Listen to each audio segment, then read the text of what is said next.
हाँ जी। तो अपने इसमें क्या कर रहे थे, अपने पढ़ रहे थे फिजियोलॉजिकल रोल पढ़ रहे थे किस चीज़ के, न्यूट्रिएंट्स के, मैक्रोन्यूट्रिएंट्स के हमने लास्ट लेक्चर में सारे पढ़ लिए थे। अब बच गया हमारा क्या, माइक्रोन्यूट्रिएंट्स का। लास्ट लेक्चर हमने खत्म कहाँ पे किया था, हमने किया था ऑक्सीडेशन और रिडक्शन के अंदर डिफरेंसेस क्या होंगे, इस पॉइंट पे आकर के हमने लास्ट लेक्चर खत्म किया था अपना। ऑक्सीडेशन यानी ऑक्सीकरण, रिडक्शन यानी अपचयन, है ना। बाकी बातें आप सारी जान चुके हो, बता चुका हूँ आपको ऑलरेडी, लेकिन क्योंकि इस लेक्चर में इन सारी चीजों का यूज होगा ऑक्सीडेशन रिडक्शन का, इसलिए एक बार ब्रीफ इंट्रोडक्शन इनका फिर से देना बनता है, ठीक है, क्योंकि इतने अच्छे स्टूडेंट तो आप होने की आप याद रखो। हाँ जी। देखिए, ऑक्सीडेशन के लिए मैं कहूंगा अगर इलेक्ट्रॉन की हानि हो गई तो ऑक्सीडेशन, हाइड्रोजन एटम अगर जुड़ गए, सॉरी हाइड्रोजन एटम की अगर हानि हो गई तो आपके ऑक्सीडेशन, और अगर आपके ऑक्सीजन एटम्स हैं वो अगर जुड़ गए तो उस चीज को भी ऑक्सीडेशन। इसके बिल्कुल उल्टा, इलेक्ट्रॉन का गेन हो गया तो उस चीज को क्या बोल दिया गया, रिडक्शन यानी अपचयन। हाइड्रोजन आयनों का गेन हो गया यानी जुड़ गए हाइड्रोजन आयन, इस चीज को बोल दिया गया अपचयन। और अगर ऑक्सीजन एटम्स जो होंगे उनकी हानि होगी तो इस चीज को बोल दिया गया रिडक्शन यानी अपचयन। क्लियर ना। अब इन सारी की सारी टर्मिनोलॉजी का आगे यूज होगा, आगे ये बोला जाएगा कि इसको रिड्यूस कर दिया जाएगा, इसको ऑक्सीडाइज कर दिया जाएगा।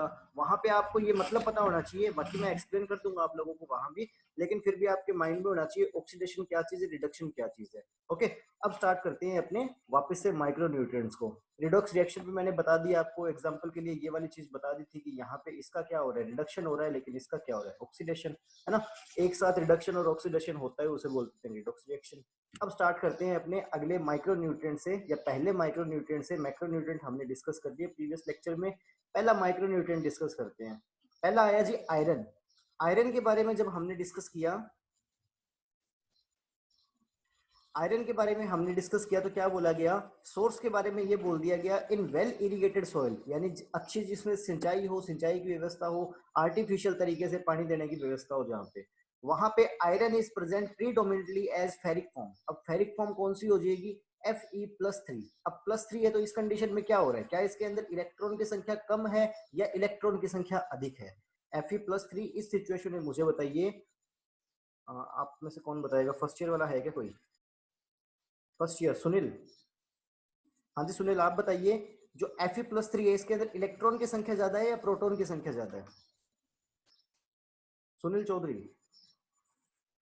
नहीं बताएंगे, ये केवल वो हल्ला मचाने वाले विद्यार्थियों में से हैं। ठीक है जी, कोई बात नहीं। विकास आप बताइए, Fe+3 इसमें इलेक्ट्रॉन की संख्या ज्यादा होगी या कम होगी, प्रोटॉन ज्यादा है सर। प्रोटॉन ज्यादा है। अब एक Fe+3 हो गया, एक Fe+2 हो गया, इनके अंदर इलेक्ट्रॉन किसके पास ज्यादा है,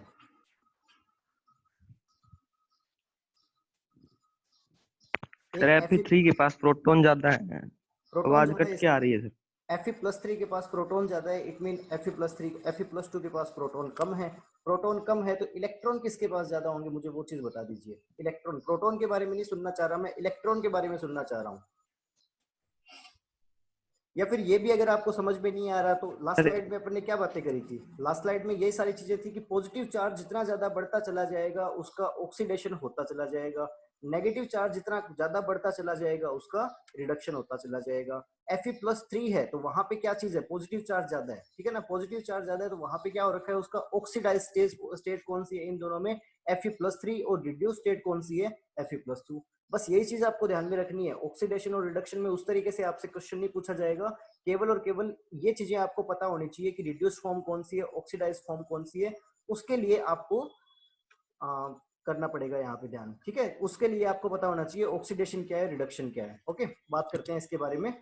क्या बोला गया कि जो आयरन है वो फेरिक फॉर्म में, फेरिक फॉर्म कौन सी होगी, Fe+3, इस फॉर्म में प्रीडोमिनेटली पाया जाएगा आपके वेल इरिगेटेड सॉइल में, जबकि आपके वाटर लॉग जो सॉइल्स होंगी उनके अंदर ये कौन सी फॉर्म में पाया जाएगा, Fe+2 यानी रिड्यूस्ड फॉर्म में पाया जाएगा। क्लियर ना। अब आगे देखिए क्या बोला गया, availability of iron to plant increases with acidity. हमें तो ये चीज पता है, आयरन क्या चीज है, माइक्रो न्यूट्रिएंट। माइक्रो न्यूट्रिएंट कौन सी पीएच पे अवेलेबल रहते हैं, लो पीएच पे, low pH is equal to acidity, हमें तो ये चीज पता है। उसके बाद में बोल दिया गया डिक्रीज्ड बाय फॉस्फेट्स।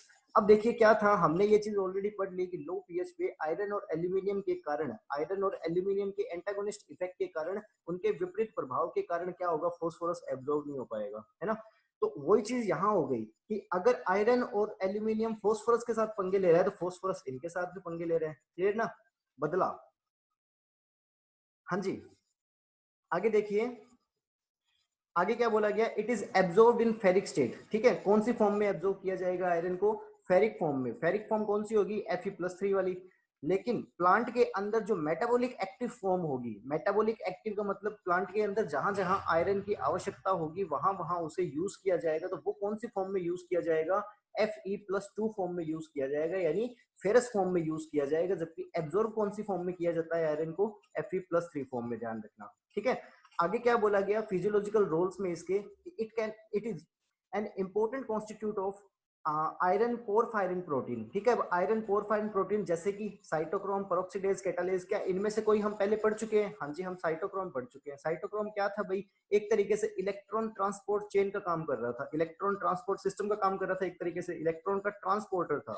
ओके, तो उसी तरीके से ये बाकी सारे भी क्या हो गए यहाँ पे, इलेक्ट्रॉन के ट्रांसपोर्टर। ओके, इनके अलावा जो आयरन होगा वो क्लोरोफिल के सिंथेसिस में भी अपना रोल प्ले करेगा, ठीक है, क्लोरोफिल के निर्माण में भी आयरन का रोल होगा। उसके बाद में क्या बोल दिया गया, it is also act an activator of nitrate reductase, यानी जो नाइट्रेट रिडक्टेज एंजाइम होगा उस एंजाइम को एक्टिवेट करने के अंदर भी इसका रोल होगा। अब नाइट्रेट रिडक्टेज एंजाइम कौन सा होता है, नाइट्रोजन फिक्सेशन के काम आता है ये एंजाइम, क्लियर ना। किसमें होता है, जो बायोलॉजिकल नाइट्रोजन फिक्सेशन होता है उसमें पढ़ते हो आप, दो एंजाइम पढ़ते हो, एक नाइट्रोजन रिडक्टेज पढ़ते हो और एक कौन सा पढ़ते हो, नाइट्रोजिनेज। बात करेंगे इनके दोनों के बारे में आगे। आगे क्या बोल दिया गया, ये ध्यान रखना, जो आयरन है वो उसका एक्टिवेटर है, इसको एक्टिवेट करने का काम करेगा, ठीक है, इसका हिस्सा नहीं है। उसके बाद में क्या बोला गया, it is a very important constitute of ferredoxin. Ferredoxin क्या चीज है, एक आयरन और सल्फर का प्रोटीन है जो भी क्या काम करेगा, इलेक्ट्रॉन ट्रांसपोर्टर का काम करेगा। ओके, लेकिन ये फेरेडोक्सिन किसके अंदर इलेक्ट्रॉन ट्रांसपोर्ट का काम करेगा, जो नाइट्रोजन फिक्सेशन होगी उसके अंदर ये इलेक्ट्रॉन ट्रांसपोर्टर का काम करेगा। यानी मोटा मोटा मैं ये बोल सकता हूँ कि नाइट्रोजन के बायोलॉजिकल फिक्सेशन के लिए, नाइट्रोजन के जैविक स्थिरीकरण के लिए आयरन बहुत इंपॉर्टेंट हो गया, क्लियर ना। होपफुली ये चीज आप समझ गए, आगे देखते हैं इस चीज को। एक बात और निकल के आई कि प्लांट ने एब्जॉर्व किया Fe+3 स्टेट में यानी फेरिक फॉर्म में, और इसे यूज कर रहा है वो Fe+2 यानी फेरस फॉर्म में। तो ये फेरिक फॉर्म से फेरस फॉर्म में किस तरीके से चेंज होगा, तो वो चेंज करने का काम कौन करेगा, Mn काम करेगा, मैग्नीज काम करेगा इसे आपके फेरस फॉर्म से फेरिक, सॉरी फेरिक फॉर्म से फेरस फॉर्म में इसको कन्वर्ट करने का काम करेगा कौन, Mn। अब देखिए यहाँ पे क्या हुआ, ये Fe+3 था, पॉजिटिव चार्ज ज्यादा यानी ऑक्सीडाइज स्टेज है, ऑक्सीडाइज स्टेट का रिडक्शन हो गया तो क्या बन गया, Fe+2 यानी कि आपके रिड्यूस फॉर्म बन गया आयरन की, क्लियर। आगे देखिए, आगे क्या बोला गया, Mn के बारे में बोला गया अभी, जो मैग्नीज के बारे में बोला गया। इससे पहले हमने मैग्नीज से रिलेटेड एक पॉइंट पढ़ लिया कि मैग्नीज आयरन को ट्रांसफॉर्म कर देता है किसके अंदर, फेरिस फॉर्म से फेरस फॉर्म में, इतनी बात ध्यान में रखना। आगे देखिए क्या बोला गया Mn के बारे में, इसके सोर्सेस की जब बात की जाएगी तो आयरन की तरह ये भी ऑक्साइड फॉर्म के अंदर रहता है, जनरली सॉइल्स के अंदर। ऑक्साइड फॉर्म कौन सी होगी, Mn+2, है ना, +2 फॉर्म में रहता है। प्रोटॉन पॉजिटिव चार्ज जितना बढ़ेगा उतनी ज्यादा ऑक्सीडाइज स्टेट रहेगी। लेकिन कई बार क्या हो जाएगा, कई बार ये बहुत ज्यादा हाईली ऑक्सीडाइज फॉर्म्स में रह जाएगा। अब हाईली ऑक्सीडाइज फॉर्म जैसे कि MnO2, अब देखिए यहाँ पे कोई पॉजिटिव नेगेटिव चार्ज नहीं आ रहा, कोई हाइड्रोजन नहीं आ रहा, लेकिन इसके अंदर ऑक्सीजन है। एडिशन ऑफ ऑक्सीजन, ऑक्सीजन अणुओं का जुड़ना भी तो ऑक्सीकरण होता है ना, तो वही चीज होगी कि ये और ज्यादा ऑक्सीडाइज फॉर्म होगी। लेकिन ये जो बहुत ज्यादा ऑक्सीडाइज फॉर्म है उसे प्लांट एब्जॉर्ब नहीं कर पाते, प्लांट इस ऑक्सीडाइज फॉर्म को एब्जॉर्ब कर पाएंगे। होपफुली आपको एक बात समझ में आ गई। आगे देखिए क्या बोला गया, it is solubly its solubility increases with increased acidity. ये तो हमें पहले से पता है, कौन सा न्यूट्रिएंट है, माइक्रो न्यूट्रिएंट है, कौन सी पीएच पे पाया जाएगा, कम पीएच पे, कम pH is equal to acidic, और स्ट्रांगली एसिडिक सॉइल्स के अंदर ही पाया जाएगा, क्लियर है। उसके बाद में क्या बोल दिया गया, absence of organic matter and poor drainage condition of soil cause unavailability of Mn in the soil. बिल्कुल सही चीज है, ऑर्गेनिक मैटर अगर नहीं होगा तो सॉइल का एग्रीगेशन अच्छा नहीं होगा, सॉइल का एग्रीगेशन अच्छा नहीं, सॉइल की स्ट्रक्चर अच्छी नहीं, ऑर्गेनिक मैटर नहीं होगा तो पोरोसिटी कम रहेगी, सॉइल के अंदर पोरोसिटी कम रहेगी तो वाटर और एयर कम रहेंगे, वाटर और एयर कम रहेंगे तो आप जानते हो कार्बन डाइऑक्साइड का एरिएशन वगैरह हो नहीं पाएगा। वो हो नहीं पाएगा तो जो अपने एक आयन एक्सचेंज की थ्योरी पढ़ी थी कार्बनिक एसिड वाली, वो थ्योरी भी वर्क नहीं कर पाएगी। उसके अलावा एक और अगर मैं बात करूं, वाटर नहीं रहेगा तो सोइल सॉल्यूशन नहीं बन पाएगा, सोइल सॉल्यूशन नहीं बन पाएगा तो प्लांट Mn को एब्जॉर्ब भी नहीं कर पाएंगे। दो बातें होगी इससे रिलेटेड। तीसरी बात एक और रहेगी कि ऑर्गेनिक मैटर जो है वो क्या काम करता है भाई, ऑर्गेनिक मैटर एक इंटरमीडिएट स्टेट बनाता है जिसे कहते हैं अपने ह्यूमस, और ह्यूमस पे क्या हो जाएगा, आकर के इकट्ठा हो जाएंगे कौन, आपके माइक्रो न्यूट्रिएंट्स या दूसरे न्यूट्रिएंट्स जो भी कैटाइन वाले होंगे। अब एमएन है, कैटाइन वाला न्यूट्रिएंट है, आकर के इकट्ठा हो जाएगा उसकी सरफेस पे, एडजॉर्ब कर लिया जाएगा ह्यूमस के द्वारा। और आप जानते हो कि ह्यूमस की कैटाइन एक्सचेंज कैपेसिटी सबसे ज्यादा होती है, 200 से 400 के आसपास है शायद उसकी रेंज। तो उसकी कैटाइन एक्सचेंज कैपेसिटी सबसे ज्यादा होती है, यानी कि वो अपने पास रखने की कोशिश नहीं करेगा, वो कहेगा मैं तो 4 दिन का मेहमान हूँ, ठीक है, ले जाओ न्यूट्रिएंट्स को, मुझे क्या करना है। लेकिन जो लेयर सिलिकेट क्ले होंगे वो कहेंगे कि हमें तो अपनी स्टेबिलिटी भी देखनी है ना। ह्यूमस कहेगा कोई बात नहीं सर, मेरा तो डिकम्पोजिशन हो ही जाना है, जितने टाइम आपके काम आ पा रहा हूँ उतने टाइम ही अच्छी बात है, ओके ना। तो वो अपनी सरफेस पे एडजॉर्ब कर करके रखेगा न्यूट्रिएंट्स को, एक तरीके से ऐसा है कि न्यूट्रिएंट्स को पकड़ के रखेगा, और प्लांट्स को रिक्वायरमेंट होगी उस टाइम उसको आसानी से दे भी देगा, नखरे नहीं करेगा ज्यादा, क्लियर ना।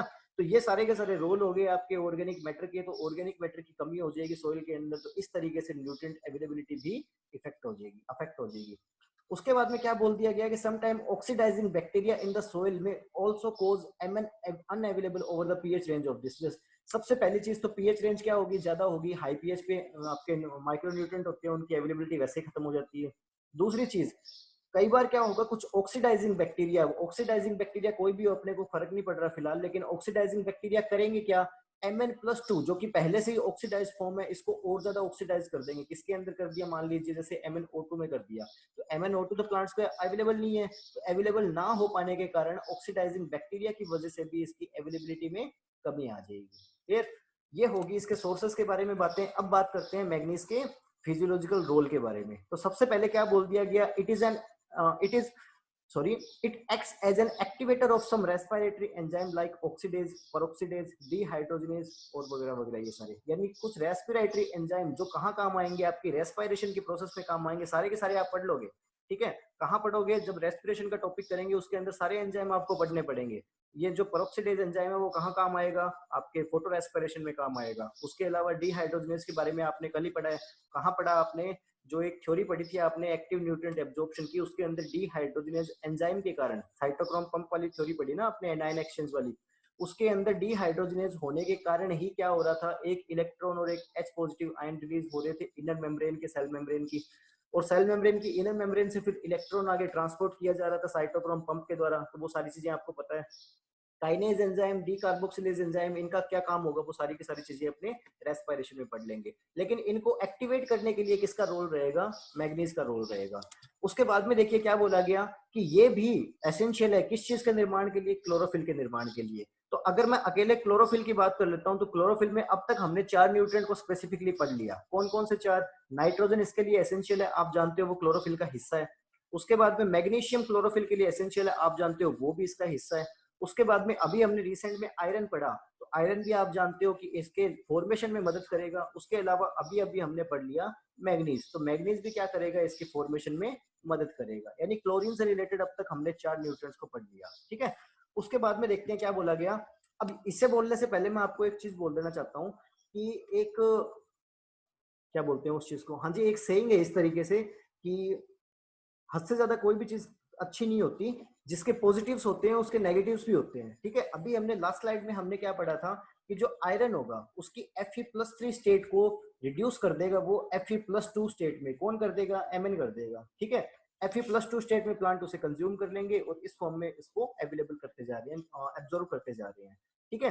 ये सारी बातें हमें समझ में आ गई। लेकिन अब कई बार क्या होगा, Mn जो होगा वो अपना विपरीत प्रभाव भी दिखाना शुरू कर देगा। विपरीत प्रभाव कैसे दिखाना शुरू कर देगा, जो Fe+3 सोइल के अंदर है, इस Fe+3 को क्या कर दिया उसने, और ज्यादा ऑक्सीडाइज कर दिया, जिसकी वजह से क्या हो गया, अब ये अनअवेलेबल फॉर्म में आ गया, है ना। प्लांट्स के लिए ये अनअवेलेबल हो गया, अब प्लांट इसे एब्जॉर्ब नहीं कर पा रहे। दूसरी चीज क्या हो जाएगी, कई बार अगर Mn की सांद्रता ज्यादा होगी, ठीक है, अगर Mn की, मैग्नीज की सांद्रता सोइल के अंदर ज्यादा हो गई, तो वो क्या करेगा, वो आयरन की डेफिशिएंसी कोज कर देगा। किस तरीके से आयरन की डेफिशिएंसी कर देगा, उसका ऑक्सीडाइजेशन कर देगा, उसे कह देगा कि ठीक है भाई साहब आपका पत्ता कट, अब प्लांट आपको एब्जॉर्ब नहीं कर सकता, क्लियर ना। तो ये इसका नेगेटिव रोल भी हो जाएगा। यानी कि अगर देखा जाए तो Mn जो है वो आयरन की मदद भी कर रहा है, लेकिन कुछ कंडीशंस में उसको नुकसान भी पहुंचा रहा है, क्लियर ना। आगे देखिए क्या बोला गया, आगे बोला गया it is necessary for the evolution of oxygen photolysis. अब फोटोलाइसिस क्या हो गया? प्रकाश की उपस्थिति में जल के अणुओं का टूटना क्या कहलाता है? फोटोलाइसिस। लाइट की प्रेजेंस में वाटर मॉलिक्यूल का टूट जाना क्या कहलाएगा? फोटोलाइसिस। अब यहाँ पे क्या बोला गया? एवोल्यूशन ऑफ ऑक्सीजन, ऑक्सीजन के उत्पादन में या फिर इसके विकास में, इन सारी चीजों के अंदर या फिर इसके निर्माण में, ऑक्सीजन के निर्माण में रोल प्ले करेगा ये, ठीक है। कब? फोटोसिंथेसिस के टाइम, प्रकाश संश्लेषण के टाइम। अब इस पॉइंट को आप पूरा तो जब पढ़ पाओगे जब आप फोटोसिंथेसिस की प्रोसेस को करोगे, लेकिन एक बार थोड़ा सा हिंट देता हूं मैं। एक होगी कार्बन डाइऑक्साइड, एक हो गया H2O। इन दोनों के फलस्वरूप क्या बनेगा? सनलाइट के अंदर क्या बनेगा? C6H12O6 प्लस क्या निकलता है? ऑक्सीजन। यही होता है ना। तो ये वाला जो ऑक्सीजन रिलीज हो रहा है एनवायरनमेंट में, वो ऑक्सीजन कौन सा होगा? क्या वो कार्बन डाइऑक्साइड वाला ऑक्सीजन मॉलिक्यूल होगा या वो H2O वाला ऑक्सीजन मॉलिक्यूल होगा? क्योंकि कुछ ऑक्सीजन तो यहाँ भी यूज कर लिया गया और कुछ ऑक्सीजन बाहर रिलीज कर दिया गया। तो यहाँ कौन सा यूज किया गया और बाहर कौन सा कर दिया गया, वो वाली बात हो रही है यहाँ पे, ठीक है। तो बात करेंगे इसके बारे में अपने आगे, लेकिन यहाँ पे पूरी तरीके से वो वाली बात नहीं हो रही, इसको अपने फोटोसिंथेसिस में पूरा पढ़ेंगे। लेकिन यहाँ ये जो एवोल्यूशन ऑफ O2 बोल रहा है यानी फोटोलाइसिस बोल रहा है, फोटोलाइसिस हो गया H2O मॉलिक्यूल्स का टूट जाना लाइट की प्रेजेंस में, उस चीज को बोल दिया गया फोटोलाइसिस। यानी फोटोलाइसिस में ये हेल्पफुल होगा। जब ये टूटेगा वाटर मॉलिक्यूल तो बाद में इन्हीं में चेंजेस आकर के फाइनली ऑक्सीजन आपका रिलीज होगा। यानी ऑक्सीजन के रिलीज होने में भी इसका रोल होगा, या फिर आप बोल सकते हो कि फोटोसिंथेसिस की रिएक्शन में भी इसका रोल होगा। क्लियर? बाद में देखिए क्या बोला गया, it is immobile in plant tissue. Plant tissue में ये इमोबाइल स्टेट में रहता है, या फिर हम इसे कह सकते हैं लेस मोबाइल, ठीक है। हमने जो क्लासिफिकेशन इससे पहले देख रखा है उसके अंदर इसको लेस मोबाइल बोला गया है। यहाँ पे इमोबाइल बोल देते हैं इसे एक बार के लिए। इमोबाइल है प्लांट के अंदर। इमोबाइल का मतलब मूवमेंट नहीं कर सकता, एक जगह से दूसरी जगह पे नहीं जा सकता। अब जैसे ही इसकी जो अपर पार्ट होगा प्लांट का, यंगर लीव्स होंगी, उनके अंदर इसकी डेफिशिएंसी होगी, तो ओल्डर लीफ में जहां ये पहले से एक्यूमुलेट हो रखा है, यानी जहां ये पहले से एकत्रित हो रखा है, वहां से ये यंगर लीव्स में नहीं ट्रेवल कर पाएगा। क्यों? क्योंकि ये लेस मोबाइल है, या फिर इमोबाइल बोल सकते हैं अपने इसे, ठीक है। लेस मोबाइल या फिर इमोबाइल। लेकिन मैं इमोबाइल नहीं बोल रहा, क्योंकि पूरी तरीके से इमोबाइल नहीं बोलेंगे, इसके पीछे भी एक कंसेप्ट है, वो बाद में बात करेंगे, उसके बारे में अभी नहीं करते। कंप्लीटली इमोबाइल आपके कैल्शियम और बोरोन दो ही होते हैं, बाकी ये लेस मोबाइल होंगे सारे के सारे, ठीक है। हाँ जी। तो इसको क्या बोल दिया गया? यंगर लीव्स के अंदर ये नहीं एक्यूमुलेट हो पाएगा। जबकि नाइट्रोजन के बारे में अपने ने क्या पढ़ा था कि नाइट्रोजन मोबाइल है जी, वो मूवमेंट करता रहेगा प्लांट के अंदर। जैसे ही ऊपर वाले हिस्से के अंदर, प्लांट के ऊपर वाले हिस्से के अंदर न्यूट्रिएंट की कमी आई, तो वो क्या करेगा? नीचे से उसको ऊपर भेज देगा नाइट्रोजन को। क्यों? क्योंकि वो मूवमेंट कर सकता है, मोबाइल है। वो क्या कहेगा? नीचे की अगर एक आधी डाली टूट भी गई, खराब भी होगी, सड़ गई, गल गई, कोई फर्क नहीं पड़ रहा, पौधा ऊपर से सही रहना चाहिए। ऊपर से सही रहेगा तो वो और ब्रांचिंग कर लेगा। हो सकता है कि पौधा ऊपर से जिंदा रह रहा हो, इतने में सोइल से नाइट्रोजन और ज्यादा अपटेक कर ली जाए, नीचे की एक आधी ब्रांच खत्म भी होगी तो कोई खास फर्क नहीं पड़ रहा, उसका ये मानना है, ठीक है। आगे देखिए क्या बोला गया। कॉपर के बारे में बात की गई आगे। हो गया ना आपका वो एमएन कंप्लीट हो गया, उसके बारे में जो बातें थी सारी सारी डिस्कस कर ली हमने। अब देखते हैं कॉपर के बारे में। कॉपर के बारे में क्या बोला गया है कि कहाँ पाया जाएगा? कम मात्रा में पाया जाएगा। ऑब्वियस है, कॉपर माइक्रोन्यूट्रिएंट कम मात्रा में पाए जाते हैं। कहाँ पाया जाएगा? मृदा में पाया जाएगा। और किसके एडिशन से पाया जाएगा? प्लांट्स के जो रेजिड्यू होगा, उनका जो अपशिष्ट पदार्थ होगा, उसके एडिशन से पाया जाएगा सोइल के अंदर, ठीक है जी। बाद में क्या बोल दिया गया? जो ऑर्गेनिक मैटर है, सोइल ऑर्गेनिज्म है और पीएच है, वो इंपॉर्टेंट फैक्टर है इसकी अवेलेबिलिटी को प्रभावित करने वाले। किस तरीके से? पीएच का क्या प्रभाव पड़ेगा आप सारे लोग जानते हो। माइक्रोन्यूट्रिएंट लो पीएच, एक्सेप्शन कौन है? एक बोरोन है, एक मोलिब्डेनम है, ठीक है। उसके अलावा ऑर्गेनिक मैटर का क्या प्रभाव पड़ेगा आप ये भी जानते हो। सोइल ऑर्गेनिज्म का क्या प्रभाव पड़ेगा? सोइल ऑर्गेनिज्म तो है ना जो ऑर्गेनिक मैटर को ह्यूमस में कन्वर्ट करेगा और सारी की सारी प्रोसेस कर रहा होता है सोइल में, या फिर कॉपर को ऑक्सीडाइज फॉर्म में या रिड्यूस फॉर्म में करने का काम भी करेगा सोइल ऑर्गेनिज्म। यानी सोइल के अंदर जो सूक्ष्म जीव पाए जा रहे हैं, वो बैक्टीरिया, फंगस, एक्टिनोमाइसीटीज वगैरह, ये सारे। बाद में क्या बोल दिया गया? Soils neighbouring the copper deposit are normally toxic to plants, कि वो हिस्सा जहां की क्या होंगे, मान लीजिए ये एक सोइल है, यानी मेरा एक फील्ड है, फार्म है, उसके बिल्कुल पास के अंदर क्या है, एक ऐसी जगह है जहां पे क्या हो रहा है, कॉपर का एक्यूमुलेशन हो रखा है, बहुत सारा कॉपर है वहां पे, या तो वो आपके जमीन के अंदर पाया जा रहा है, या फिर मान लीजिए वहां कोई फैक्ट्री वैक्ट्री कुछ भी है, ठीक है। तो जो इसकी पड़ोसी ऐसी जगह होगी जहां कॉपर की मात्रा बहुत ज्यादा होगी, तो ऑब्वियस है यहाँ से कुछ ना कुछ कॉपर यहाँ पे भी ट्रांसफर होगा। तो कॉपर की मात्रा ज्यादा हो जाने की वजह से इनके टॉक्सिक इफेक्ट होना शुरू हो जाएंगे। जो हमने एक कर्व देखा था, उस कर्व में आपने ये चीज पहले से देख रखी है कि जो माइक्रो न्यूट्रिएंट्स होते हैं, उनको एक आवश्यकता से अधिक मात्रा पे देने पे क्या हो जाएगा, जो यील्ड होगी वो बहुत भयंकर तरीके से प्रभावित होगी, ठीक है। यानी कि इनका टॉक्सिक इफेक्ट बहुत रहता है प्लांट्स पे। पोटेशियम जो था उसको लग्जरी कंजप्शन कर रहे थे अपने, यानी कि उसको आवश्यकता से अधिक कंज्यूम किया जा रहा था, उससे कोई नकारात्मक प्रभाव इतना देखने को नहीं मिल रहा था, ओके। आगे बात करते हैं कॉपर के फिजियोलॉजिकल रोल के बारे में। तो क्या बोल दिया गया, it acts as a catalyst and regulator, यानी एक नियामक का काम करेगा और एक कैटलिस्ट का काम करेगा। अब एक तरीके से अगर देखा जाए तो यहाँ पे कैटलिस्ट बोलना थोड़ा सा गलत है, क्योंकि कैटलिस्ट होता क्या है, कैटलिस्ट होता है जी उत्प्रेरक, जो क्या करेगा, किसी भी रिएक्शन की स्पीड को इंक्रीज कर देता है, उन्हें कहते हैं उत्प्रेरक। लेकिन हमारे पास एक और टर्म है जिस टर्म को क्या बोल दिया गया, एंजाइम। जिस टर्म को क्या बोल दिया गया, एंजाइम। अगर मैं बात करूंगा what is enzyme and what is catalyst, तो मैं ये बोल लूंगा दोनों चीजें सेम है भाई साहब, दोनों चीजें सेम है। उत्प्रेरक और एंजाइम एक ही चीज है, कोई डिफरेंस नहीं है, केवल एक डिफरेंस है। डिफरेंस क्या है, अगर मैं नॉन लिविंग रिएक्शंस की बात करूंगा, जैसे कि मान लीजिए टेस्ट ट्यूब के अंदर कोई रिएक्शन कर रहा हूं, ठीक है, एक केमिकल को दूसरे केमिकल के साथ में मिक्स कर रहा हूँ, इस तरीके की कोई रिएक्शंस कर रहा हूँ जो जीवित नहीं है, तो उस वाली कंडीशन के अंदर रिएक्शन को, अगर रिएक्शन की स्पीड तेज करने का काम कोई केमिकल करेगा तो उसको मैं बोल दूंगा कैटलिस्ट। लेकिन अगर किसी जीवित कोशिका के अंदर किसी अभिक्रिया की स्पीड को कोई केमिकल बढ़ा रहा है या कोई मोलिक्यूल है वो इंक्रीज कर रहा है, तो उसको मैं नाम दे दूंगा एंजाइम। ध्यान रखना, कैटलिस्ट और एंजाइम में ये डिफरेंस रहता है, लेकिन फिर भी बोल दिया गया है यहाँ पे कैटलिस्ट। आगे देखिए क्या बोला गया, it is a constitute of several oxidising enzyme. बहुत सारे जो ऑक्सीडाइजिंग एंजाइम होंगे उनका ये एक भाग रहता है, ठीक है, जैसे कि कौन कौन से, एस्कॉर्बिक ऑक्सीडेज, लैक्टेज वगैरह वगैरह सारे पढ़ लेना आप, ठीक है। एक प्लास्टोसाइनिन इसमें मोस्ट इंपोर्टेंट है, ध्यान रखना। आगे क्या बोला गया कॉपर के बारे में कि ये एसेंशियल है फोटोसिंथेसिस के लिए। कॉपर क्या है, प्रकाश संश्लेषण के लिए आवश्यक है, रेस्पिरेशन के लिए आवश्यक है, और पादप में क्या करेगा, कार्बन नाइट्रोजन का बैलेंस बना करके रखेगा।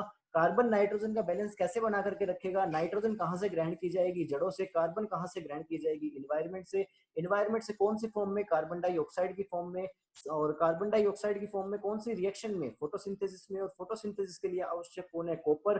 कॉपर फोटोसिंथेसिस के लिए आवश्यक है, तो ऑब्वियस चीज है कि पादप के अंदर कार्बन के आने में कौन रिस्पॉन्सिबल होगा, एक तरीके से कॉपर। कॉपर इसके लिए रिस्पॉन्सिबल हो गया तो ही आपके प्लांट का कार्बन नाइट्रोजन जो बैलेंस है, कार्बन नाइट्रोजन रेशियो है, वो संतुलित अवस्था में रह पाएगा। अदरवाइज गड़बड़ हो जाएगी, नाइट्रोजन ज्यादा हो जाएगा, कार्बन अपटेक नहीं किया जा रहा, ठीक है। आगे देखिए क्या बोला गया, इसकी हायर कंसंट्रेशन प्लांट्स के लिए टॉक्सिक रहती है, ठीक है, हमें बताइए ये चीज। बाद में क्या बोल दिया गया, इमोबाइल है प्लांट टिश्यू में, इमोबाइल है, हमें इमोबाइल बोलते समझ में आ गई चीज। वैसे आप ना ये इमोबाइल वाली चीज को यहाँ इतना ज्यादा कंसिडर मत करना, क्योंकि ऐड तो मैंने इस चीज को कर दिया, लेकिन अब मैं खुद ही इस चीज को पढ़ रहा हूँ और बोल रहा हूँ ना, तो मुझे ये थोड़ा सा अपने आप में मिसगाइड करने वाला लग रहा है। किस तरीके से मिसगाइड करने वाला लग रहा है मेरे को, क्योंकि आप इमोबाइल इसको पढ़ लोगे तो कल को आपको ये डाउट आ सकता है कि सर इमोबाइल कैल्शियम और सॉरी, इमोबाइल तो आपके कैल्शियम और बोरोन होते हैं, लेकिन आपने यहाँ पे लिख रखा है कि ये इमोबाइल है, और लास्ट वन में भी ऐसा ही हुआ, वहां भी इमोबाइल बोल दिया गया। तो इनको आप इमोबाइल ना बोल करके लेस मोबाइल बोलना, ठीक है। इनको आप क्या बोलना, लेस मोबाइल। पीडीएफ में मैं इनको चेंज कर दूंगा, लेकिन लेक्चर में इनको अभी चेंज नहीं कर पा रहा मैं, तो इनको लेस मोबाइल बोलना, इमोबाइल बोलना इनको सही नहीं रहेगा, कंफ्यूजन क्रिएट हो जाएगी इससे, ओके। आगे क्या बोल दिया गया, it is an important constitute of plastocyanin. अब प्लास्टोसाइनिन क्या हो गया, वो ये आपके एंजाइम है, ऑक्सीडाइजिंग एंजाइम। क्या काम करेगा, इलेक्ट्रॉन ट्रांसपोर्टर का काम करेगा, ठीक है। कॉपर कंटेनिंग प्रोटीन, प्रोटीन क्या होते हैं, एंजाइम, ठीक है। जितने भी एंजाइम होते हैं वो कौन से नेचर के होते हैं, आपके प्रोटीन नेचर के, उनमें कुछ नॉन प्रोटीन हिस्सा भी रहता है। तो ये कॉपर क्या हो गया, आपके नॉन प्रोटीन हिस्सा, जिन्हें क्या बोल दिया गया, या तो कोफैक्टर या को एंजाइम या फिर प्रोस्थेटिक ग्रुप। अब इन तीनों टर्म्स में डिफरेंस क्या है वो बाद में बात करेंगे, कभी एंजाइम का टॉपिक पर्टिकुलर पढ़ेंगे उस टाइम, ठीक है। आगे क्या बोल दिया गया, कॉपर किस चीज के रिक्वायर्ड है, कॉपर रिक्वायर्ड है जी फ्लोवरिंग के लिए और दानों के निर्माण के लिए, ध्यान रखना, ठीक है। तो यहाँ आपके कॉपर का फिजियोलॉजिकल रोल खत्म होता है। उसके बाद में हम बात करते हैं जिंक के बारे में, कि जिंक का क्या फिजियोलॉजिकल रोल रहेगा, किस तरीके से प्लांट की ग्रोथ को सप्लीमेंट करेगा। सोर्सेस के बारे में बात किया गया है, तो कॉपर की तरह जिंक भी क्या होगा, स्मॉल क्वांटिटी में पाया जाएगा सॉइल्स के अंदर। ये सारी बातें आप पढ़ लेना, इसमें कुछ ज्यादा है नहीं। Generally found to be toxic in neighbourhood of zinc deposit, वही वाली बात होगी, किसी पड़ोसी खेत में, पड़ोसी कोई साइड में जिंक की मात्रा ज्यादा होगी तो वहां पे टॉक्सिक पदार्थ, टॉक्सिक इफेक्ट देखने को मिलेंगे जिंक के, ठीक है। देखिए फिजियोलॉजिकल रोल में क्या बोला गया, it is A component of enzyme like carbonic anhydrase, alcohol dehydrogenase, और ये सारे के सारे जो एंजाइम होंगे उनके अंदर ये कंपोनेंट का काम करेगा, ठीक है। वही प्रोस्टेटिक ग्रुप का हिस्सा रहेगा इनके। उसके बाद में क्या बोल दिया गया, it is essential for the evolution and utilisation of carbon dioxide, ठीक है। कार्बन डाइऑक्साइड के उपयोग के लिए ये क्या होगा, एसेंशियल होगा। इसके लिए तो फिर क्या हो गया, ये कार्बोहाइड्रेट और फॉस्फोरस मेटाबॉलिज्म को भी आपके मैनेज करेगा, ऑब्वियस है ये चीज। एक सेकंड रुकना है, फोन आ रहा है शायद।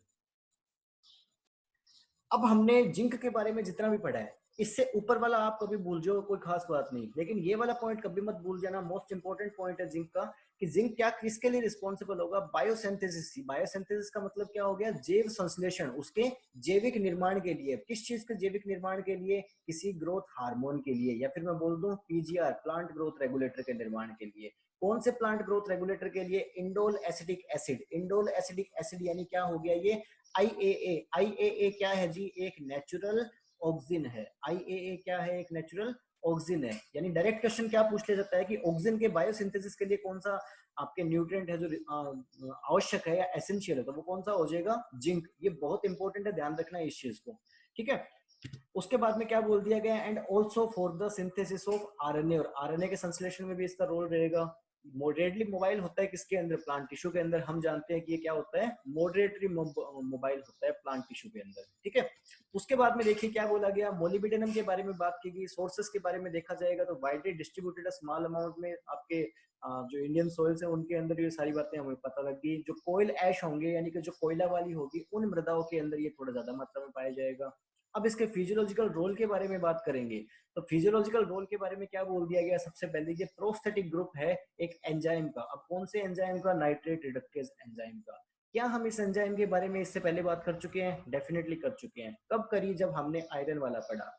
आयरन क्या काम कर रहा था, आयरन एक एक्टिवेटर था नाइट्रेट रिडक्टेज एंजाइम का, इसको एक्टिवेट करने का काम कर रहा था। जबकि मोलिब्डेनम है, वो मोलिब्डेनम क्या कर रहा है, इस एंजाइम का एक हिस्सा है। बात समझ में आ गई ना, एंजाइम का एक हिस्सा है। एंजाइम कौन से नेचर के होते हैं, प्रोटीन नेचर के होते हैं, लेकिन उनमें कुछ नॉन प्रोटीन भाग भी रहता है। उस नॉन प्रोटीन हिस्से को प्रोस्थेटिक ग्रुप, को फैक्टर या को एंजाइम के नाम से जाना जाता है, जिनके बारे में कभी अपने एंजाइम पढ़ेंगे तो डिस्कस करेंगे। लेकिन अभी मान लीजिए कि जो मोलिब्डेनम होगा वो नाइट्रेट रिडक्टेज एंजाइम का प्रोस्थेटिक ग्रुप का एक हिस्सा रहेगा।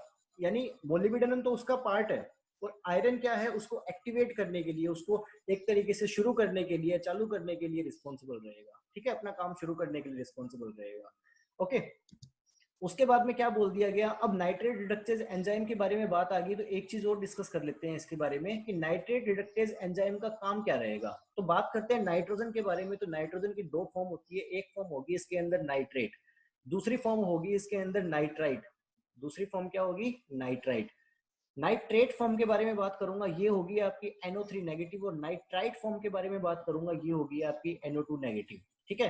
तो अब यहाँ पे सिंपल सी चीज है आपके सामने, ये क्या कर रहा है नाइट्रेट रिडक्टेज एंजाइम, नाइट्रेट का रिडक्शन कर रहा है नाइट्राइट के अंदर। अब रिडक्शन कैसे कर रहा है, चेक करते हैं इस चीज को, क्या रिडक्शन कर रहा है। पहली क्या थी, इलेक्ट्रॉन से रिलेटेड थी। इलेक्ट्रॉन देख लेते हैं, इसमें यहाँ नेगेटिव सिंगल चार्ज है, इसमें भी सिंगल नेगेटिव चार्ज है। इलेक्ट्रॉन तो कम ज्यादा नहीं हुए, उतने ही थे जितने हैं, ठीक है। दूसरी चीज चेक कर लेते हैं, दूसरी डेफिनेशन क्या थी, हाइड्रोजन की कमी ज्यादा होना। हाइड्रोजन भी इसके अंदर नहीं है, इसके अंदर भी नहीं है, दूसरी जो डेफिनेशन थी उसको भी फुलफिल नहीं कर रहा। तीसरी डेफिनेशन क्या थी, ऑक्सीडेशन हो जाएगा ऑक्सीजन का जुड़ना, और रिडक्शन हो जाएगा ऑक्सीजन का हटना। तो यहाँ NO3 था, 3 ऑक्सीजन के एटम थे, यहाँ ऑक्सीजन के 2 एटम बचे हैं, यानी इसका क्या हो गया, रिडक्शन हो गया। नाइट्रेट रिडक्टेज एंजाइम का काम क्या होगा, नाइट्रेट फॉर्म को रिड्यूस कर देना, उसका अपचयन कर देना, कौन सी फॉर्म में, नाइट्राइट फॉर्म में। क्लियर ना, ओके। आगे देखिए, उसके बाद में क्या बोल दिया गया, it acts as an activator of some dehydrogenase and phosphatase and act as cofactor in synthesis of ascorbic acid. Ascorbic acid के सिंथेसिस के अंदर ये कोफैक्टर का भी काम करेगा, और ये सारे एंजाइम के लिए एक्टिवेटर का काम करेगा। हो गया ये।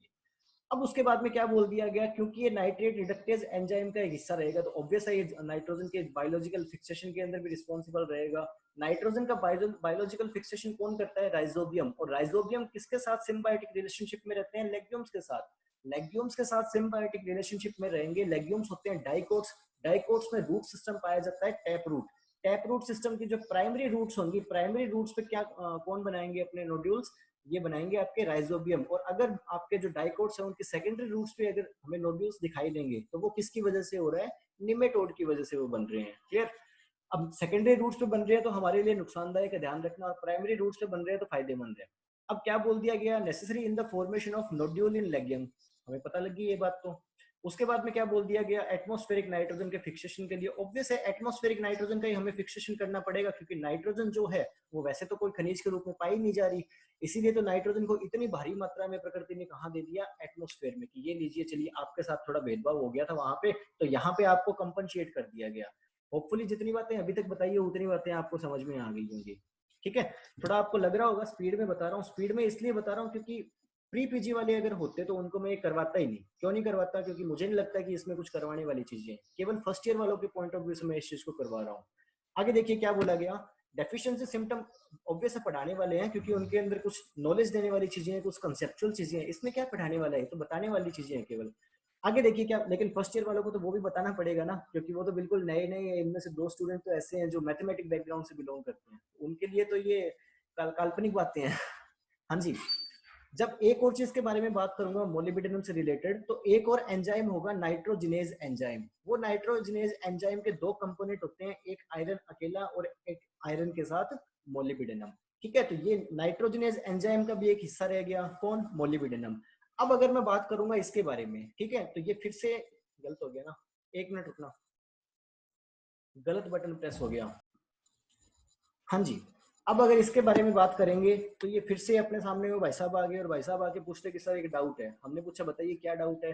इन्होंने बोला कि नाइट्रो रिडक्टेज के बारे में तो आपने बता दिया कि नाइट्रेट रिडक्टेज क्या काम करेगा, लेकिन नाइट्रोजिनेज के बारे में तो कोई बात हुई नहीं। नाइट्रोजिनेज क्या काम करेगा? तो मेरा आप लोगों से एक सवाल रहेगा कि नाइट्रोजन क्या एसेंशियल है आपके और मेरे लिए? क्या आपके और मेरे लिए नाइट्रोजन एसेंशियल है क्या? क्योंकि मेरे ख्याल से तो ये माना जाता है कि नाइट्रोजन जो है वो एक तरीके से टॉक्सिक है।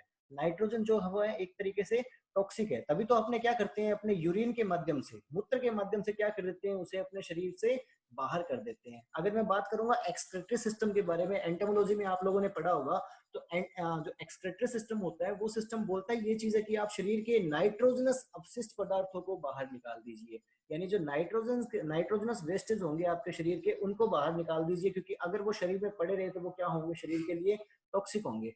तो अगर वो टॉक्सिक है, उनको बाहर निकाल रहा हूं, तो फिर ये सारी चीजों की जरूरत क्यों है मुझे? ठीक है ना। अब मुझे बताइए, इसका जवाब बताइए, विकास आप बताइए, क्या नाइट्रोजन हमारे शरीर के लिए एसेंशियल है, हाँ या ना? हमारे लिए, प्लांट्स के लिए नहीं, हमारे लिए, आपके और मेरे लिए।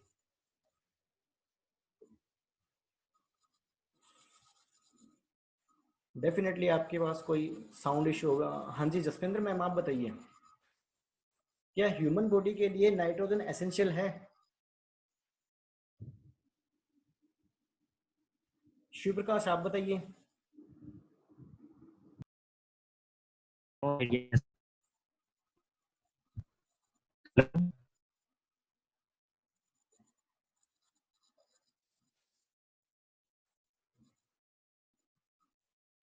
हाँ जी, तो कुछ नेटवर्क इशू था, वो हमने रिजोल्व कर लिया। अब बात करते हैं, हमारा क्वेश्चन क्या चल रहा था, नाइट्रोजन का क्वेश्चन चल रहा था हमारा कि ह्यूमन बॉडी के लिए नाइट्रोजन एसेंशियल है या नहीं, और है तो उसे टॉक्सिक फॉर्म में रिलीज क्यों कर दिया जाता है बाहर? क्योंकि एक वो फॉर्म है जिस फॉर्म के अंदर वो नाइट्रोजन जो है वो टॉक्सिक है, उसको शरीर से बाहर निकाल दिया, जो एक्स्ट्रा होगी उसको शरीर से बाहर निकाल दिया। लेकिन अगर मैं बात करूंगा प्रोटीन की, तो प्रोटीन तो हमारे लिए बहुत जरूरी है, और प्रोटीन के अंदर क्या होंगी, एमिनो एसिड। एमिनो एसिड के लिए नाइट्रोजन एसेंशियल है, यानी नाइट्रोजन हमारे लिए भी एसेंशियल है। यानी इट मीन नाइट्रोजन तो हमें भी चाहिए। ठीक है, नाइट्रोजन तो हमें भी चाहिए। तो नाइट्रोजन के बारे में बात करेंगे, यानी नाइट्रोजन हो तो गया ह्यूमस के लिए, सॉरी, ह्यूमन के लिए भी एसेंशियल। नाइट्रोजन किसके लिए एसेंशियल हो गया? मानव के लिए भी एसेंशियल हो गया और बाकी सारे जीवों के लिए भी एसेंशियल हो गया। लेकिन सोर्स उसका क्या है? केवल और केवल एटमॉस्फेयर है। अब ऐसा तो हो नहीं कि मेरे को नाइट्रोजन चाहिए, प्रोटीन बनानी है, हवा से थोड़ा सा नाइट्रोजन पकड़ लिया और चबा लिया उसको, ये तो पॉसिबल नहीं है। अल्टीमेटली आएगा कहाँ से? अगर मैं बात करूंगा कि मेरे को नाइट्रोजन देना है सॉइल के अंदर, आप कहोगे सर यूरिया से दे दीजिए। मैंने कहा यूरिया कहाँ से आई? फिर आप उसके बारे में यूरिया की फॉर्मेशन बताने लग जाओगे। फिर जो भी रॉ मटेरियल यूज करेंगे जिसके अंदर नाइट्रोजन होगा, मैं पूछ लूंगा उसमें नाइट्रोजन कहाँ से आया? आप बोल दोगे प्लांट से आया। फाइनली प्लांट पे पहुंच जाएंगे ना अपने। मेरे मैं आपसे ये क्वेश्चन पूछ लूंगा, प्लांट में कहाँ से आया? ठीक है, तो अल्टीमेटली मैंने कल भी बोला था आपको, नाइट्रोजन का अल्टीमेट सोर्स कौन होगा? एटमॉस्फेयर ही होगा। वातावरण में जो नाइट्रोजन है, पृथ्वी में इनिशियल नाइट्रोजन वही है। उसी नाइट्रोजन का क्या होगा? फिक्सेशन होता रहेगा, और वही नाइट्रोजन सारी दुनिया भर में फैली हुई है। क्लियर? N2 की फॉर्म में नाइट्रोजन को अपने कुछ टच भी नहीं कर सकते, लेकिन जब वो दूसरी फॉर्म्स में होंगी तब उस नाइट्रोजन का यूज किया जा सकता है। जैसे अमोनिया फॉर्म में होगी, ठीक है, उस टाइम उसका यूज किया जा सकता है। अब जो एटमॉस्फेरिक नाइट्रोजन है, उस एटमॉस्फेरिक नाइट्रोजन को इस दूसरी फॉर्म में ट्रांसफर करने का, कन्वर्ट करने का काम कौन करेगा? ये काम करेगा नाइट्रोजिनेज। अब क्योंकि नाइट्रोजिनेज ही वो एंजाइम है जो एंजाइम एटमॉस्फेरिक नाइट्रोजन को किसी और फॉर्म में ट्रांसफर कर रहा है, ठीक है ना, उस फॉर्म में ट्रांसफर कर रहा है जिस फॉर्म को अपने आगे यूटिलाइज कर सकते हैं। क्लियर? वो प्लांट्स के माध्यम से या अलग अलग, आप पूरा नाइट्रोजन साइकिल जब पढ़ोगे कभी तो आपको ये समझ में आ जाएगा और अच्छे से। लेकिन नाइट्रोजिनेज एंजाइम ही होगा जिसके कारण ये चीजें पॉसिबल है। इसलिए मैं क्या बोल दूंगा, नाइट्रोजनेज एंजाइम जो है वो क्या है, पृथ्वी पे जीवन को सस्टेन करने के लिए, जैविक जीवन को बचाए रखने के लिए क्या है, आवश्यक है। ठीक है ना? तो नाइट्रोजनेज एंजाइम होगा वो रिस्पॉन्सिबल होगा किस चीज को, नाइट्रोजन फिक्सेशन को कैटलाइज करने के लिए, ये रिडक्शन कर देगा जो आपके एटमॉस्फेयर में N2 के रूप में जो नाइट्रोजन पाई जा रही है उसको अमोनिया फॉर्म में कन्वर्ट करने में। ठीक है ना? तो ये नाइट्रोजनेज एंजाइम का रोल हो गया और वो नाइट्रेट रिडक्टेज एंजाइम का रोल हो गया। दोनों रिस्पॉन्सिबल है किस चीज में, नाइट्रोजन के बायोलॉजिकल फिक्सेशन में। होपफुली क्लियर होगा आपको अभी ये कंसेप्ट। आगे बात करते हैं किसके बारे में, बोरॉन के बारे में। बोरॉन के बारे में बात की गई तो सोर्सेस के बारे में बोल दिया गया कि ये रॉक्स और मेराइन सेडिमेंट से पाया जाएगा। टोरेमेलाइन इसका एक बहुत अच्छा एग्जांपल रहता है कि वहां से बोरॉन पाया जाता है। बाकी सारा देख लेना आप, कौन से फॉर्म में एब्जॉर्ब किया जाएगा, क्या है, वो सारी बातें, इसमें कुछ नहीं है। फिजियोलॉजिकल रोल के बारे में अगर मैं बात करूंगा तो क्या बोल दिया गया, सबसे इंपॉर्टेंट फिजियोलॉजिकल रोल हो गया इसका ट्रांसलोकेशन ऑफ शुगर, है ना। ट्रांसलोकेशन ऑफ शुगर यानी शुगर को एक स्थान से दूसरे स्थान पे पहुंचाना। और ये करेगा कैसे, ये करेगा बोरेट कॉम्प्लेक्स बना करके। ठीक है, शुगर के साथ बोरेट कॉम्प्लेक्स बना करके। एक इससे रिलेटेड अपने एक और वर्ड पढ़ा था कॉम्प्लेक्स के बारे में, वो क्या था, कल जब हमने पढ़ा था उसके एक्टिव मेथड्स पढ़े थे, वहां हमने एक करियर कंसेप्ट पढ़ा था। ठीक है, कैरियर कंसेप्ट पढ़ा था। कैरियर कंसेप्ट में क्या हो रहा था, वो एक कॉम्प्लेक्स बना रहा था, कैरियर आयन कॉम्प्लेक्स का निर्माण कर रहा था। यानी क्या हो गया, वो आकर के अटैच हो गया कैरियर के साथ में, जो आयन था, आयन कैरियर के साथ आकर के अटैच हो गया। उस कंडीशन को हमने क्या बोल दिया जी, इसने कैरियर आयन कॉम्प्लेक्स बना लिया। तो यहाँ भी क्या हो जाएगा, जो बोरेट होगा, बोरेट के साथ शुगर आकर के अटैच हो जाएगा। इस चीज को हम बोल देंगे शुगर बोरेट कॉम्प्लेक्स। और इसके द्वारा जो बोरेट होगा वो क्या करता रहेगा, शुगर को पूरे प्लांट बॉडी के अंदर ट्रांसलोकेट करता रहेगा। क्लियर? उसके बाद में अगर बात की जाएगी तो इसका सबसे मोस्ट इंपोर्टेंट फीचर है वो यही वाला है, ध्यान रखना है, इसके बारे में बहुत क्वेश्चन पूछते हैं कि बोरॉन जो होगा वो रिप्रोडक्टिव ऑर्गन, और मोस्ट कॉमनली उसमें भी कौन सा, मोर स्पेसिफिकली उसमें पोलन ग्रेन्स या फिर पोलन ट्यूब, इनके निर्माण के लिए या फिर इनके जर्मिनेशन के लिए। ठीक है, अब पोलन के जर्मिनेशन का मतलब क्या हो गया, इसको बता देता हूँ थोड़ा मैं आपको, कि ये आपकी क्या होगी, वो स्टिग्मा होगी। ठीक है, ये ऊपर वाला पार्ट स्टिग्मा, ये वाला स्टाइल, और उसके नीचे ओवरी ओवरी। अब क्या होगा, यहाँ पे पॉलिनेशन के फलस्वरूप पोलन ग्रेन आ गए। अब पॉलिनेशन कोई सा भी हो सकता है, इट में बी ऑटोगेमी, इट में बी एलोगेमी, इट में बी जाइटोगेमी। ठीक है, कोई भी हो सकता है इसके अंदर। उसके अलावा बात करेंगे तो पॉलिनेटर भी कोई भी हो सकता है। ठीक है, पॉलिनेटर कोई भी हो सकता है, हवा हो सकती है, कोई इंसेक्ट के द्वारा हो सकता है, एनिमोफिलस हो सकता है, एंटेमोफिलस हो सकता है। ठीक है, कोई भी टाइप का हो सकता है। लेकिन अपने को उससे मतलब नहीं है। यहाँ दो तीन चीजें मैंने इसलिए बोल दी ताकि आप उसको फिर से रिलेट कर सको चीजों को आपस में, जो जेनेटिक्स में आपने पढ़ा उसको यहाँ रिलेट कर सको। ठीक है, अब यहाँ पे क्या आ गया, पोलन ग्रेन आ गया। अब पोलन ग्रेन यहाँ पर आकर के क्या करेगा, जर्मिनेट करते हैं। पोलन ग्रेन यहाँ पर अंकुरित होते हैं, और अंकुरित होकर किसका निर्माण करते हैं, पोलन ट्यूब का निर्माण करते हैं। अब पोलन ट्यूब का निर्माण करने के लिए किसकी आवश्यकता है, इनको बोरोन की आवश्यकता है। अगर पोलन ट्यूब का निर्माण ही नहीं हुआ तो क्या पॉलिनेशन पूरा हो पाया, पॉलिनेशन तो पूरी प्रोसेस अगर बात करेंगे तो पोलन ट्यूब के यहाँ, सॉरी, पोलन ग्रेन के ट्रांसफर होने के बाद में पोलन ट्यूब के जर्मिनेशन को पॉलिनेशन बोलते हैं, अगर ब्रॉड लेवल पे देखा जाएगा इस चीज को तो। ठीक है, अब इसका पोलिनेशन हो गया, पोलन ट्यूब बन गई। पोलन ट्यूब क्या करेगी, आपके जो स्टाइल और स्टिग्मा होगी उनको पेनिट्रेट करते हुए कहाँ पहुंच जाएगी, ओव्यूल में, बीजांड में। बीजांड में पहुंचने के बाद में इसके अंदर, पोलन ट्यूब के अंदर जो आपके मेल गैमेट होंगे, वो मेल गैमेट इसके अंदर मूवमेंट कर रहे होंगे। वो मेल गैमेट आगे जाकर के किसको मिलेंगे, फीमेल गैमेट को। उसके साथ फर्टिलाइजेशन करेंगे, फ्यूजन करेंगे। मेल और फीमेल गैमेट का प्रोसेस को नाम दे दिया गया फर्टिलाइजेशन। फर्टिलाइजेशन जब होगा उसके बाद में जाइगोट बनेगा, जाइगोट के बाद में एम्ब्रियो बनेगा, और एम्ब्रियो के बाद में अल्टीमेटली सीड बनेगा।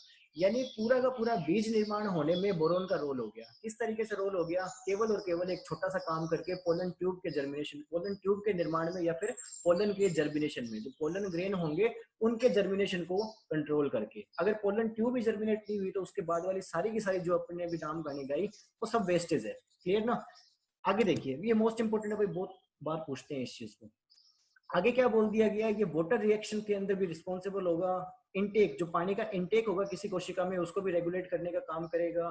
किसी भी प्लांट के अंदर कैल्शियम को सोल्यूबल फॉर्म में ये रखेगा। अब कैल्शियम को सोल्यूबल फॉर्म में रखने का मतलब क्या हो गया, कैल्शियम आप जानते हो किस फॉर्म में पाई जाती है, एक सॉलिड फॉर्म में पाई जाती है जनरली।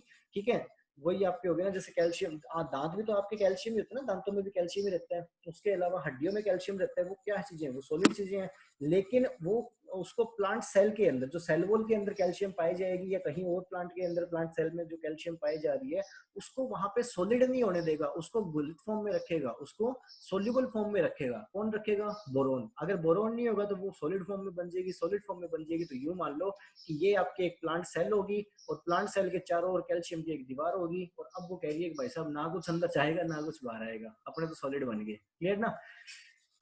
आगे क्या बोल दिया गया और किसका काम करेगा? पोटेशियम और आपके कैल्शियम रेशो का फिक्सेशन करने का भी काम करेगा, इस रेशो को मेंटेन रखने का काम करेगा। उसके बाद में क्या बोल दिया गया? कंसर्न है नाइट्रोजन मेटाबॉलिज्म के साथ, ऑक्सीडेशन रिडक्शन इक्विलिब्रियम के साथ, इमोबाइल है प्लांट के अंदर। यहाँ ये जो लिखा गया ना इमोबाइल बोरोन के लिए, वो 100% सही है। लेकिन इससे पहले जहां भी इमोबाइल वर्ड लिखा गया था वो 100% सही ना होकर के क्या था? करेक्शन था उसमें, थोड़ा सा उसे क्या करना पड़ेगा हमें? Less mobile. ठीक है।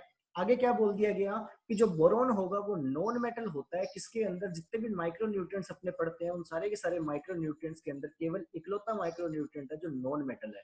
मतलब क्या है इस चीज का, बता देता हूँ आपको। जैसे अपन ने कितने पढ़े? 17 न्यूट्रिएंट पढ़े, 17 एसेंशियल न्यूट्रिएंट पढ़े, तो उनमें से कितने हैं जो धातु होते हैं? ठीक है, जो धातु होते हैं। जैसे लोहे के बारे में बात करूंगा, आयरन। आयरन एक एलिमेंट है, एसेंशियल एलिमेंट है, लेकिन क्या आयरन का मेटल होता है? बिल्कुल होता है। कॉपर, जिंक, इनका मेटल मेटल होता है, धातु होता है इनका? हाँ जी बिल्कुल होता है। उसी तरीके से जो 8 आपने पढ़े हैं अब तक माइक्रो न्यूट्रिएंट्स, उन 8 में से केवल एक माइक्रो न्यूट्रिएंट बोरोन ही एकमात्र ऐसा है जो नॉन मेटल अवस्था में पाया जाएगा। अब किसी किसी बुक्स में हो सकता है आप क्लोरीन भी पढ़ लो कि क्लोरीन भी नॉन मेटल होगा, लेकिन क्लोरीन के केस में कुछ क्या है, कुछ एक और कंसेप्ट है उसके साथ में, फिलहाल मुझे इस टाइम याद नहीं है वो कंसेप्ट क्या है, लेकिन उसके साथ कुछ कंसेप्ट है जिसकी वजह से उसके अंदर मेटल की प्रॉपर्टीज पाई जा रही हैं। तो मेटल की प्रॉपर्टीज पाई जाने के कारण उसे भी मेटल में ही कंसिडर कर दिया गया फाइनली। ठीक है। लेकिन क्लोरीन के साथ थोड़ा सा पंगा है, ध्यान रखना। पूरी तरीके से मेटल नहीं है लेकिन उसके अंदर कुछ प्रॉपर्टीज है मेटल की, इसलिए उसको मेटल में काउंट कर लेते हैं अपने। ओके। तो ये सारी बातें होगी। मैक्रोन्यूट्रिएंट्स के बारे में अगर मैं बात करूंगा तो कार्बन, हाइड्रोजन और ऑक्सीजन तो सबसे पहले बाहर निकल ही गए, इनका तो धातु पाया ही नहीं जाता। उसके बाद में क्या बच गया? एनपीके और कैल्शियम, मैग्नीशियम और सल्फर। तो आप जानते हो कैल्शियम धातु पाया जाता है, बिल्कुल सही है। मैग्नीशियम का धातु पाया जाता है, उसी तरीके से पोटेशियम भी शायद धातु के रूप में पाया जाता है। तो क्या बच गया? नाइट्रोजन, फास्फोरस और सल्फर जो है वो आपके नॉन मेटल है। उसके अलावा एक बोरोन और ऐड कर देना इसमें, कार्बन, हाइड्रोजन, ऑक्सीजन को ऐड कर देना। उसके अलावा जो भी बच गए वो सारे के सारे क्या है? मेटल है। याद कैसे रख लेना? बस इतना याद रख लेना, नाइट्रोजन हो गया, फास्फोरस हो गया और सल्फर। ठीक है, 3 ये और एक बोरोन, बस। माइक्रो न्यूट्रिएंट में केवल अकेला बोरोन नॉन मेटल, उसके अलावा प्राइमरी न्यूट्रिएंट्स के अंदर केवल पोटेशियम है जो मेटल है, और इसके अंदर कैल्शियम और मैग्नीशियम मेटल है। ठीक है, ध्यान रखना, ये इंपॉर्टेंट है, एग्जाम में डायरेक्ट पूछ लेते हैं कि नॉन मेटल कौन से और मेटल कौन से हैं। मैंने आपको कल के लेक्चर में शायद बोला भी था कि आप ये वाला क्लासिफिकेशन देख लेना, अभी मैंने बता भी दिया आपको ये। ठीक है, आगे बात करते हैं किसके बारे में? क्लोरीन के बारे में। इसके बारे में क्या बोला गया? Chlorine occurs in soil as chloride. Chloride हम जानते हैं क्या हो गया? Cl negative. And moves freely in soil solution and form which it is available to plant. Soil solution से प्लांट में एब्जॉर्ब हो जाता है, आराम से फ्रीली घूमता रहता है उसके अंदर। अब ये फ्रीली क्यों घूमता रहेगा? क्योंकि सोइल के अंदर क्या पाया जाता है भाई? सोइल के अंदर पाए जाते हैं कोलाइड, और सोइल कोलाइड जो होते हैं मैक्सिमम, उन पे मैक्सिमम चार्ज कौन सा रहता है? नेट नेगेटिव चार्ज रहता है। नेगेटिव चार्ज किसे अट्रैक्ट करेगा? पॉजिटिव चार्ज वाले को अट्रैक्ट करेगा, यानी कि पॉजिटिव चार्ज वाले कोलाइड ना होने के कारण ये जो एनाइन होगा वो एनाइन फ्रीली घूमता रहेगा, इसको किसी ने एब्जॉर्ब नहीं करके रखा हुआ अपने सरफेस पे। क्लियर? इसलिए प्लांट को सोइल सॉल्यूशन के माध्यम से ये उपलब्ध हो जाएगा। बात करेंगे क्लोरीन के बारे में, तो क्या बोला गया यहाँ पे? जो क्लोरीन होगा वो तंबाकू की जो पत्तियां होंगी, तंबाकू की जो कोशिकाएं होंगी, टोबैको सेल्स, उनके अंदर पानी की मात्रा को बढ़ा देगा। पानी की मात्रा को बढ़ा दिया तो भाई क्या हो गया? यूं मान लो कि आपके पास में एक शुगर थी, ठीक है, 100 ग्राम चीनी है आपके पास में, और 100 ग्राम चीनी में आप पानी की मात्रा को बढ़ाते हुए जा रहे हो, तो शुगर की कंसंट्रेशन कम हो रही है ना। उसी तरीके से तंबाकू की पत्तियों में किसका एक्यूमुलेशन होता है? निकोटिन का। ठीक है, निकोटिन ही होता है ना तंबाकू का, वो तो आपके क्या बोलते हैं उसे, एल्कलॉइड होता है क्या? एल्कलॉइड नहीं होता शायद निकोटिन, लेकिन ऐसा ही कुछ केमिकल रहता है। तो वो जो निकोटिन होता है वो तंबाकू की पत्तियों में एक्यूमुलेट होकर के रहता है, और ये क्या करेगा? पानी की मात्रा को बढ़ा देगा, तो निकोटिन क्या हो जाएगा? डिसोल्व हो जाएगा। निकोटिन डिसोल्व हो गया तो क्या हो गया? निकोटिन का एक्यूमुलेशन कम हो गया। अब उस तंबाकू की पत्तियों को मैं क्या करूंगा जिसके अंदर निकोटिन ही नहीं है? ठीक है, उसकी बीड़ी बनाऊंगा, तंबाकू बनाऊंगा या हुक्का जर्दा वगैरह बनाऊंगा, तो वो तो फिर कोई काम का ही नहीं होगा, है ना, नकली प्रोडक्ट हो गया वो तो। ये तो उसको खरीदने वालों के साथ धोखा हो गया। हाँ जी, बाद में क्या बोल दिया गया, तो इसलिए याद ध्यान रखना कि क्लोरीन जो है वो तंबाकू के लिए क्या हो गया, एक तरीके से नेगेटिव इफेक्ट पोज कर रहा है। उसके बाद में क्या बोल दिया गया, due to chlorine tobacco cells become thick. एक तो ये पंगा कर दिया इसने, दूसरा उसने और क्या पंगा कर दिया, दूसरे इसने ये पंगा कर दिया कि इसकी वजह से जो तंबाकू की पत्तियां होंगी वो थिक यानी मोटी हो जाएगी, ब्रिटल वगैरह ये सारा कुछ हो गया। मोटी होगी तो क्या हो गया, अब मोटी पत्तियों को कल को मैं सुखाऊंगा, सुखाने के बाद में अब सुखाऊंगा तो अच्छी तरीके से वो सूखेंगे नहीं, ठीक है, यूनिफॉर्म बर्न नहीं होगी, अच्छी तरीके से सूखेंगी नहीं, और सूखेंगी नहीं उसके बाद में जब उनका बीड़ी या सिगरेट या फिर जो हुक्का वगैरह कहीं भी उसका मैं यूज करूंगा, किस टाइप के तंबाकू में, किस टाइप के प्रोडक्ट बनाने में जिनको बर्न करके जला के उसका कंज्यूम किया जाता है, जो बीड़ी हो गई, सिगरेट हो गया और आपका हुक्का वगैरह हो गया, इन सारों में तंबाकू को जला के उसका यूज किया जाता है। तो इन सारी कंडीशन में क्या हो जाएगा, जो तंबाकू होगा वो यूनिफॉर्म नहीं जल पाएगा, ठीक है, कहीं से जल रहा है कोई हिस्सा नहीं जल रहा उसका। तो ये सारी चीज होने की वजह से, क्योंकि जितना मोटा पार्टिकल होगा उसको जलने में उतनी ज्यादा रेसिस्टेंस लगेगी, ठीक है, पतला पतला तो आसानी से जल जाएगा, तो उतना मोटा साइज होने की वजह से उसकी पत्तियों का क्या रहेगा, वो अच्छी तरीके से यूनिफॉर्म जल नहीं पाएगा, जो उसकी एक तरीके से खराब क्वालिटी मान ली जाएगी, ठीक है। उसके बाद में क्या हो गया, जो पोटेशियम हो गया, ये तो क्लोरीन की एक और डिसएडवांटेज होगी किसके लिए, टोबैको के लिए, लेकिन इसके अपोजिट अपन बात करेंगे तो पोटेशियम जो हो गया वो शाइनिंग देगा, ठीक है, बहुत ही सुंदर अट्रैक्टिव दिखाई देगा टोबैको को, लस्टर यानी चमक देगा और प्रॉपर बर्निंग देगा कि अच्छी तरीके से जल पाएंगी कौन सी चीजें, आपकी पत्तियां वगैरह। और ये चीज हमने ऑलरेडी पढ़ी भी हुई है पोटेशियम में कि पोटेशियम क्या करता है भाई, क्वालिटी इंक्रीज करता है किस चीज की, टोबैको की लीव्स की, उसके अलावा फाइबर की, उसके अलावा फ्रूट्स की क्वालिटी इंक्रीज करता है। ये सारी बातें हमने इससे प्रीवियस लेक्चर में पढ़ी हुई है। अब एक यहाँ से और कंसेप्ट है वो निकल के आता है, उससे पहले क्लोरीन का लास्ट पॉइंट रह गया, उसको भी देख लेते हैं कि क्लोरीन क्या करेगा, कार्बोहाइड्रेट मेटाबॉलिज्म और फोटोसिंथेसिस की दर को क्या कर देगा, बढ़ा देगा, ठीक है, ये हो गया। अब एक यहाँ इंपॉर्टेंट कंसेप्ट निकल गया है, उसके बारे में बात करते हैं। मैं कहता हूँ पोटेशियम फर्टिलाइजर के बारे में। तो ये एक तो मैं ये बता देता हूँ आपको, जो पोटेशियम फर्टिलाइजर होते हैं वो 100% इम्पोर्ट किए जाते हैं इंडिया में। 100% इम्पोर्ट किए जाने का कारण ये हो गया कि इनके कच्चे माल के स्रोत इंडिया में उपलब्ध नहीं है।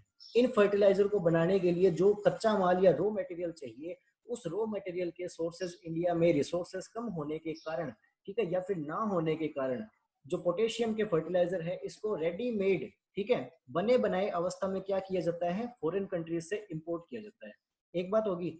दूसरे बारे में अगर मैं बात करूंगा, अब जरूरी नहीं सिर्फ कनाडा से करते हैं, कहीं से भी कर सकते हैं। एक बच्चे का मैसेज आया कनाडा बोल रहे हो, जरूरी नहीं कनाडा से किया जाएगा, कहीं से भी कर सकते हैं, किसी भी कंट्री से करो, अपने को मतलब नहीं है उस चीज से राइट नाउ, यहाँ पे कंसेप्ट समझिए। उसके बाद में क्या बोल दिया गया, एक चीज होगी। सेकंड अगर मैं बात करूंगा, सेकंड अगर मैं बात करूंगा तो क्या हो गया, जो पोटेशियम फर्टिलाइजर है उसमें सबसे पॉपुलर पोटेशियम फर्टिलाइजर कौन सा हो गया, वो हो गया जी आपके म्यूरेट ऑफ पोटाश, यानी क्या बोल दिया गया, MOP। म्यूरेट ऑफ पोटाश के केमिकल फॉर्मूला की अगर मैं बात करूंगा तो म्यूरेट ऑफ पोटाश का केमिकल फॉर्मूला हो गया KCl। KCl की अगर मैं बात करूंगा तो इसके अंदर 60% क्या पाया जाएगा, K2O या फिर पोटेशियम पाया जाएगा, और 40% इसके अंदर क्या पाया जाएगा, क्लोरीन पाया जाएगा। क्लियर। अब क्या करूंगा, क्योंकि ये तंबाकू की पत्तियां वत्तियां वाली जो भी सारी चीजें हैं, इनके अंदर पोटेशियम ज्यादा मात्रा में देनी पड़ेगी। एक आप मोटा मोटा अपने दिमाग में बैठा ही लेना कि सोलेनेसी वाले जो भी होंगे ना, सोलेनेसी फैमिली के जो भी होंगे, उनके अंदर पोटेशियम ज्यादा मात्रा में देनी पड़ती है। इस चीज को अपने दिमाग में बिठा लेना, ठीक है, आपके मतलब ये है एक तरीके से जुगाड़ बता रहा हूँ आपको ये, कि इसको आप रिलेट करोगे तो आपके क्वेश्चंस गलत होने के चांसेस कम रहेंगे, ठीक है। सोलेनेसी में पोटेशियम की ज्यादा मात्रा देनी पड़ेगी, लेकिन सोलेनेसी को क्लोरीन से नेगेटिव इफेक्ट भी है, तो पोटेशियम में ज्यादा मात्रा में देने के लिए सोलेनेसी फसलों में MOP को यूज नहीं करूंगा, ध्यान रखना। तो दूसरी इसके अलावा शुगर कैन जैसी क्रॉप होगी, तो शुगर कैन जैसी क्रॉप को भी नहीं करूंगा, क्योंकि इसके अंदर भी पानी आकर के इकट्ठा कर देगी वो सेल्स के अंदर, तो इसके अंदर भी शुगर जो एक्यूमुलेट हो रही है, उस शुगर की क्या हो जाएगी, कमी हो जाएगी, ठीक है ना। तो एक कंसेप्ट यहाँ पे ये भी था कि इनके लिए चाहिए, टोबैको के लिए पोटेशियम तो चाहिए लेकिन क्लोरीन नहीं चाहिए, क्लोरीन का नेगेटिव इफेक्ट होगा, लेकिन अपने MOP यूज नहीं कर सकते अपने यहाँ पे, क्यों, क्योंकि MOP में क्लोरीन भी है। पोटेशियम कहेगा बेटर करो, क्लोरीन कहेगा ऐसे कैसे करो बेटर, मैं करता हूँ तेरा डोरा, ठीक है। दूसरी चीज, अब क्या MOP में सबके लिए ये रहेगा, सबके लिए नहीं रहेगा, कुछ इस तरीके की टोबैको होगी, शुगर कैन होगी, पोटेटो होगी, इस तरीके की जो क्रॉप्स हैं जिनके अंदर कोई मैटर आकर के स्टोर हो रहा है वेजिटेटिव पार्ट में, वो टाइप की क्रॉप्स को प्रॉब्लम है किस चीज से, क्लोरीन से। बाकी सबको प्रॉब्लम नहीं है। बाकी एक और अगर चीज की बात करूंगा मैं, तो माइक्रो न्यूट्रिएंट की अगर अधिक मात्रा हो गई सॉइल के अंदर तो उसके नकारात्मक प्रभाव होंगे, वो आप जानते ही हो, ठीक है। लेकिन वही चीज है कि MOP को मोर स्पेसिफिकली इन क्रॉप्स के अंदर ज्यादा यूज नहीं किया जाता। इनके अंदर पोटेशियम फर्टिलाइजर तो देना जरूरी है, लेकिन पोटेशियम फर्टिलाइजर एमओपी ना दे करके अपने कौन सा दे देते हैं, कोई भी दे देंगे। पोटेशियम सल्फेट दे दिया, पोटेशियम नाइट्रेट दे दिया, उल्टी का अच्छा है ना, नाइट्रोजन भी आ रहा है साथ में, पोटेशियम भी आ रहा है, सल्फर भी आ रहा है, पोटेशियम भी आ रहा है, जरूरी है अपने को म्यूरेट ऑफ पोटाश देना इन क्रॉप्स में। तो ये एक एक्सेप्शन है जिस चीज को भी आप ध्यान रखोगे। आगे बात करते हैं नेक्स्ट इसके बारे में। अब यहाँ तक अपन ने जो इंपॉर्टेंट थे वो सारे के सारे पढ़ लिए। अब कुछ एक मिससेलेनियस निकल के आते हैं जो आपके न्यूट्रिएंट से रिलेटेड है, बात कर लेते हैं वन बाय वन के बारे में। क्या बोल दिया गया, सबसे पहले निकल के बारे में बोल दिया गया कि निकल किस चीज के लिए रिक्वायर्ड है प्लांट के अंदर, ग्रेन फिलिंग, दानों के भरने में और सीड की वाइटिलिटी में, यानी सीड को जिंदा रखने में, जो एम्ब्रियो होगा उसे जिंदा रखने के अंदर किसका रोल होगा, निकल का। सेकंड बोल दिया गया कोबाल्ट के बारे में कि कोबाल्ट जो होता है वो विटामिन B12 का स्ट्रक्चरल कंपोनेंट होता है, यानी उसका संरचनात्मक घटक होता है, किस चीज का, विटामिन B12 का। और विटामिन B12 है जो एसेंशियल है किस चीज के लिए, लेग हीमोग्लोबिन के निर्माण के लिए। अब लेग हीमोग्लोबिन क्या है, एक विशेष प्रकार का हीमोग्लोबिन है, यानी कि क्या है, ऑक्सीजन कैरियर है, ऑक्सीजन कैरियर है। ये ऑक्सीजन को एक जगह से दूसरी जगह पे लेके जाने का काम करेगा, और किसके अंदर करता है ये काम, आपके लेग्यूम क्रॉप्स में। लेग्यूम क्रॉप्स के अंदर लेग हीमोग्लोबिन पाया जाता है, जबकि आपकी एक लेग्यूम क्रॉप ऐसी है जिसके अंदर हीमोग्लोबिन ना पाए जाने के कारण, या फिर लेग हीमोग्लोबिन ना पाए जाने के कारण वो नाइट्रोजन फिक्सेशन नहीं करती, और वो क्रॉप कौन सी होगी, राजमा। ठीक है, ये सारी बातें आप जानते हो।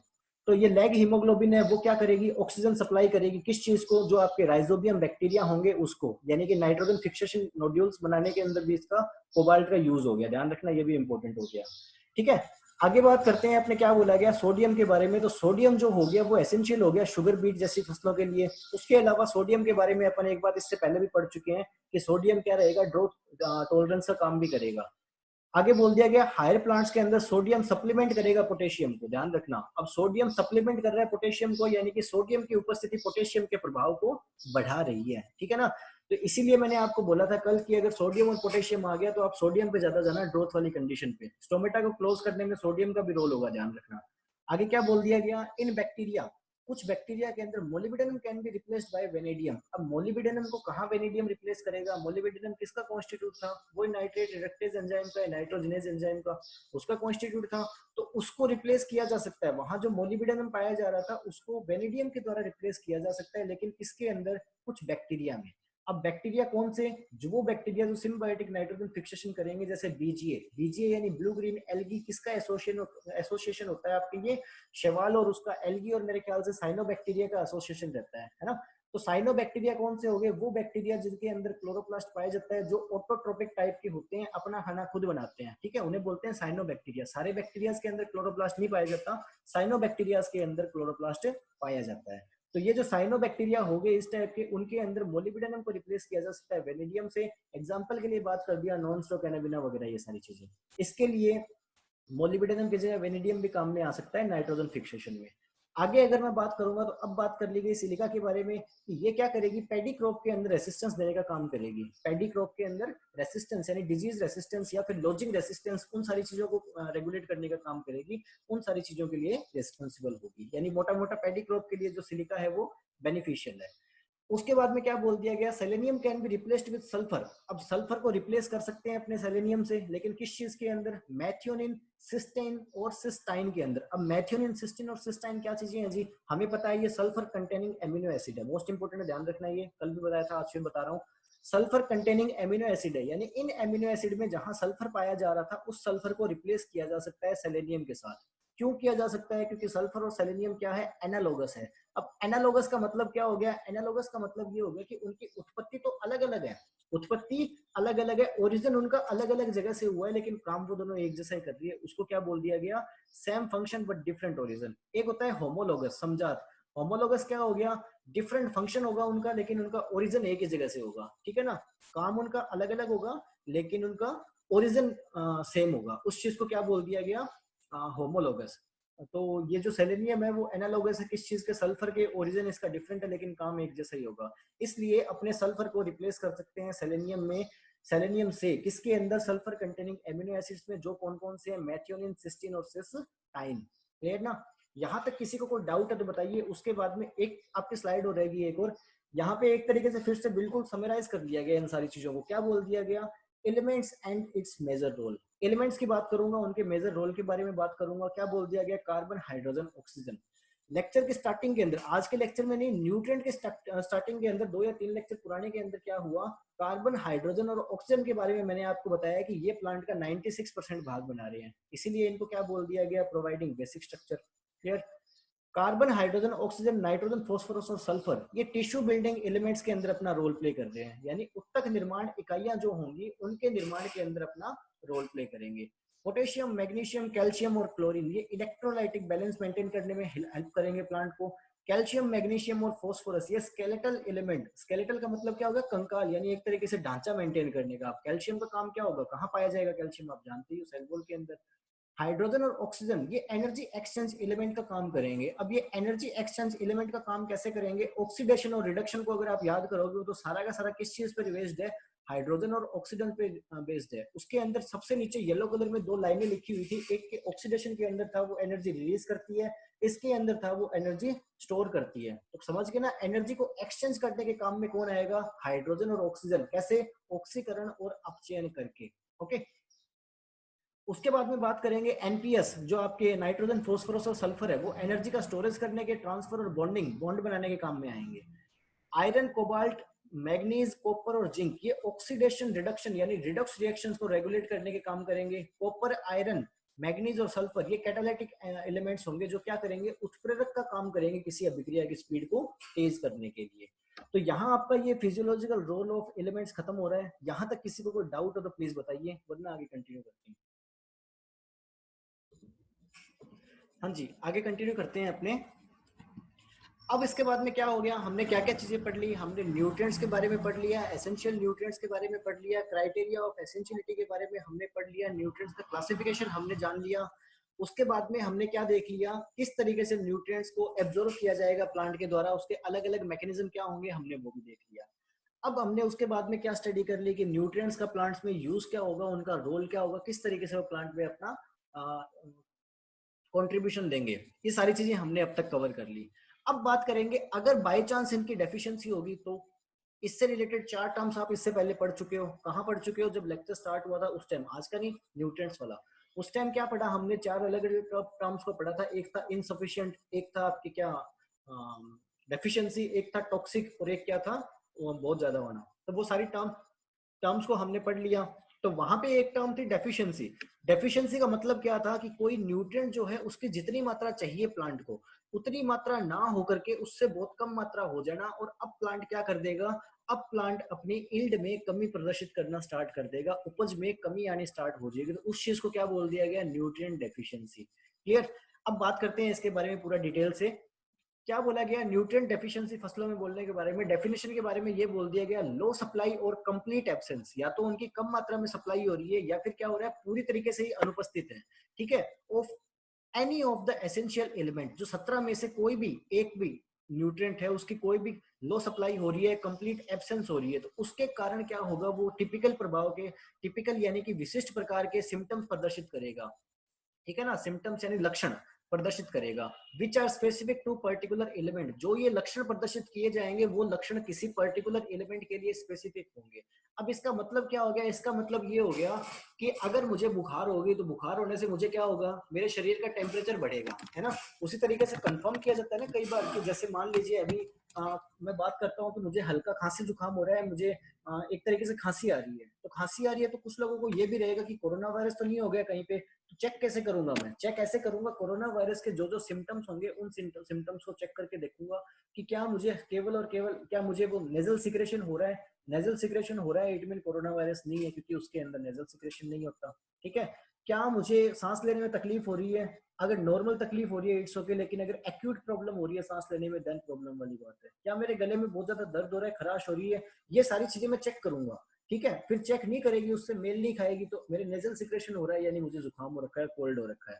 क्लियर ना, इस तरीके से चेक किया जाएगा। जब मैं डिजीज का डायग्नोसिस करूंगा, जब उनके सिम्टम्स को मैच करके उसका डायग्नोसिस करूंगा, डायग्नोसिस यानी जांच करूंगा, जांच करने के बाद में तो मैं उस चीज की पूर्ति कर पाऊंगा, उस चीज की पूर्ति करूंगा तो ही ठीक होऊंगा, टैबलेट ले पाऊंगा ना, मेडिसिन ले पाऊंगा। कोरोना वायरस के लिए भी कौन सा ट्रीटमेंट दिया जा रहा है, सिम्टमेटिकल ट्रीटमेंट दिया जा रहा है, कि सिम्टम्स के आधार पे, लक्षणों के आधार पे ट्रीटमेंट दिया जा रहा है। किसी को फीवर आ रहा है, किसी को फीवर आ ही नहीं रहा, जिसको फीवर नहीं आ रहा उसको फीवर की टेबलेट क्यों दी जाएगी, उसको फीवर की टेबलेट नहीं दी जाएगी। क्लियर ना, इस तरीके से सारा काम हो रहा है। वर्ड से परिचित कराना था, एक सिम्टम वर्ड से। एक सिम्टम वर्ड होता है, एक होता है साइन, ठीक है, चिन्ह है। एक साइन हो गया, एक सिम्टम हो गया, दोनों में डिफरेंस रहता है। कभी पैथोलॉजी पढ़ेंगे तो बात करेंगे इनके बारे में, डिफरेंस क्या है दोनों में। फिलहाल के लिए सिम्टम्स क्या होगी, किसी की कमी के लक्षण या किसी रोग के लक्षण जो होंगे उनको क्या बोल दिया गया, सिम्टम्स।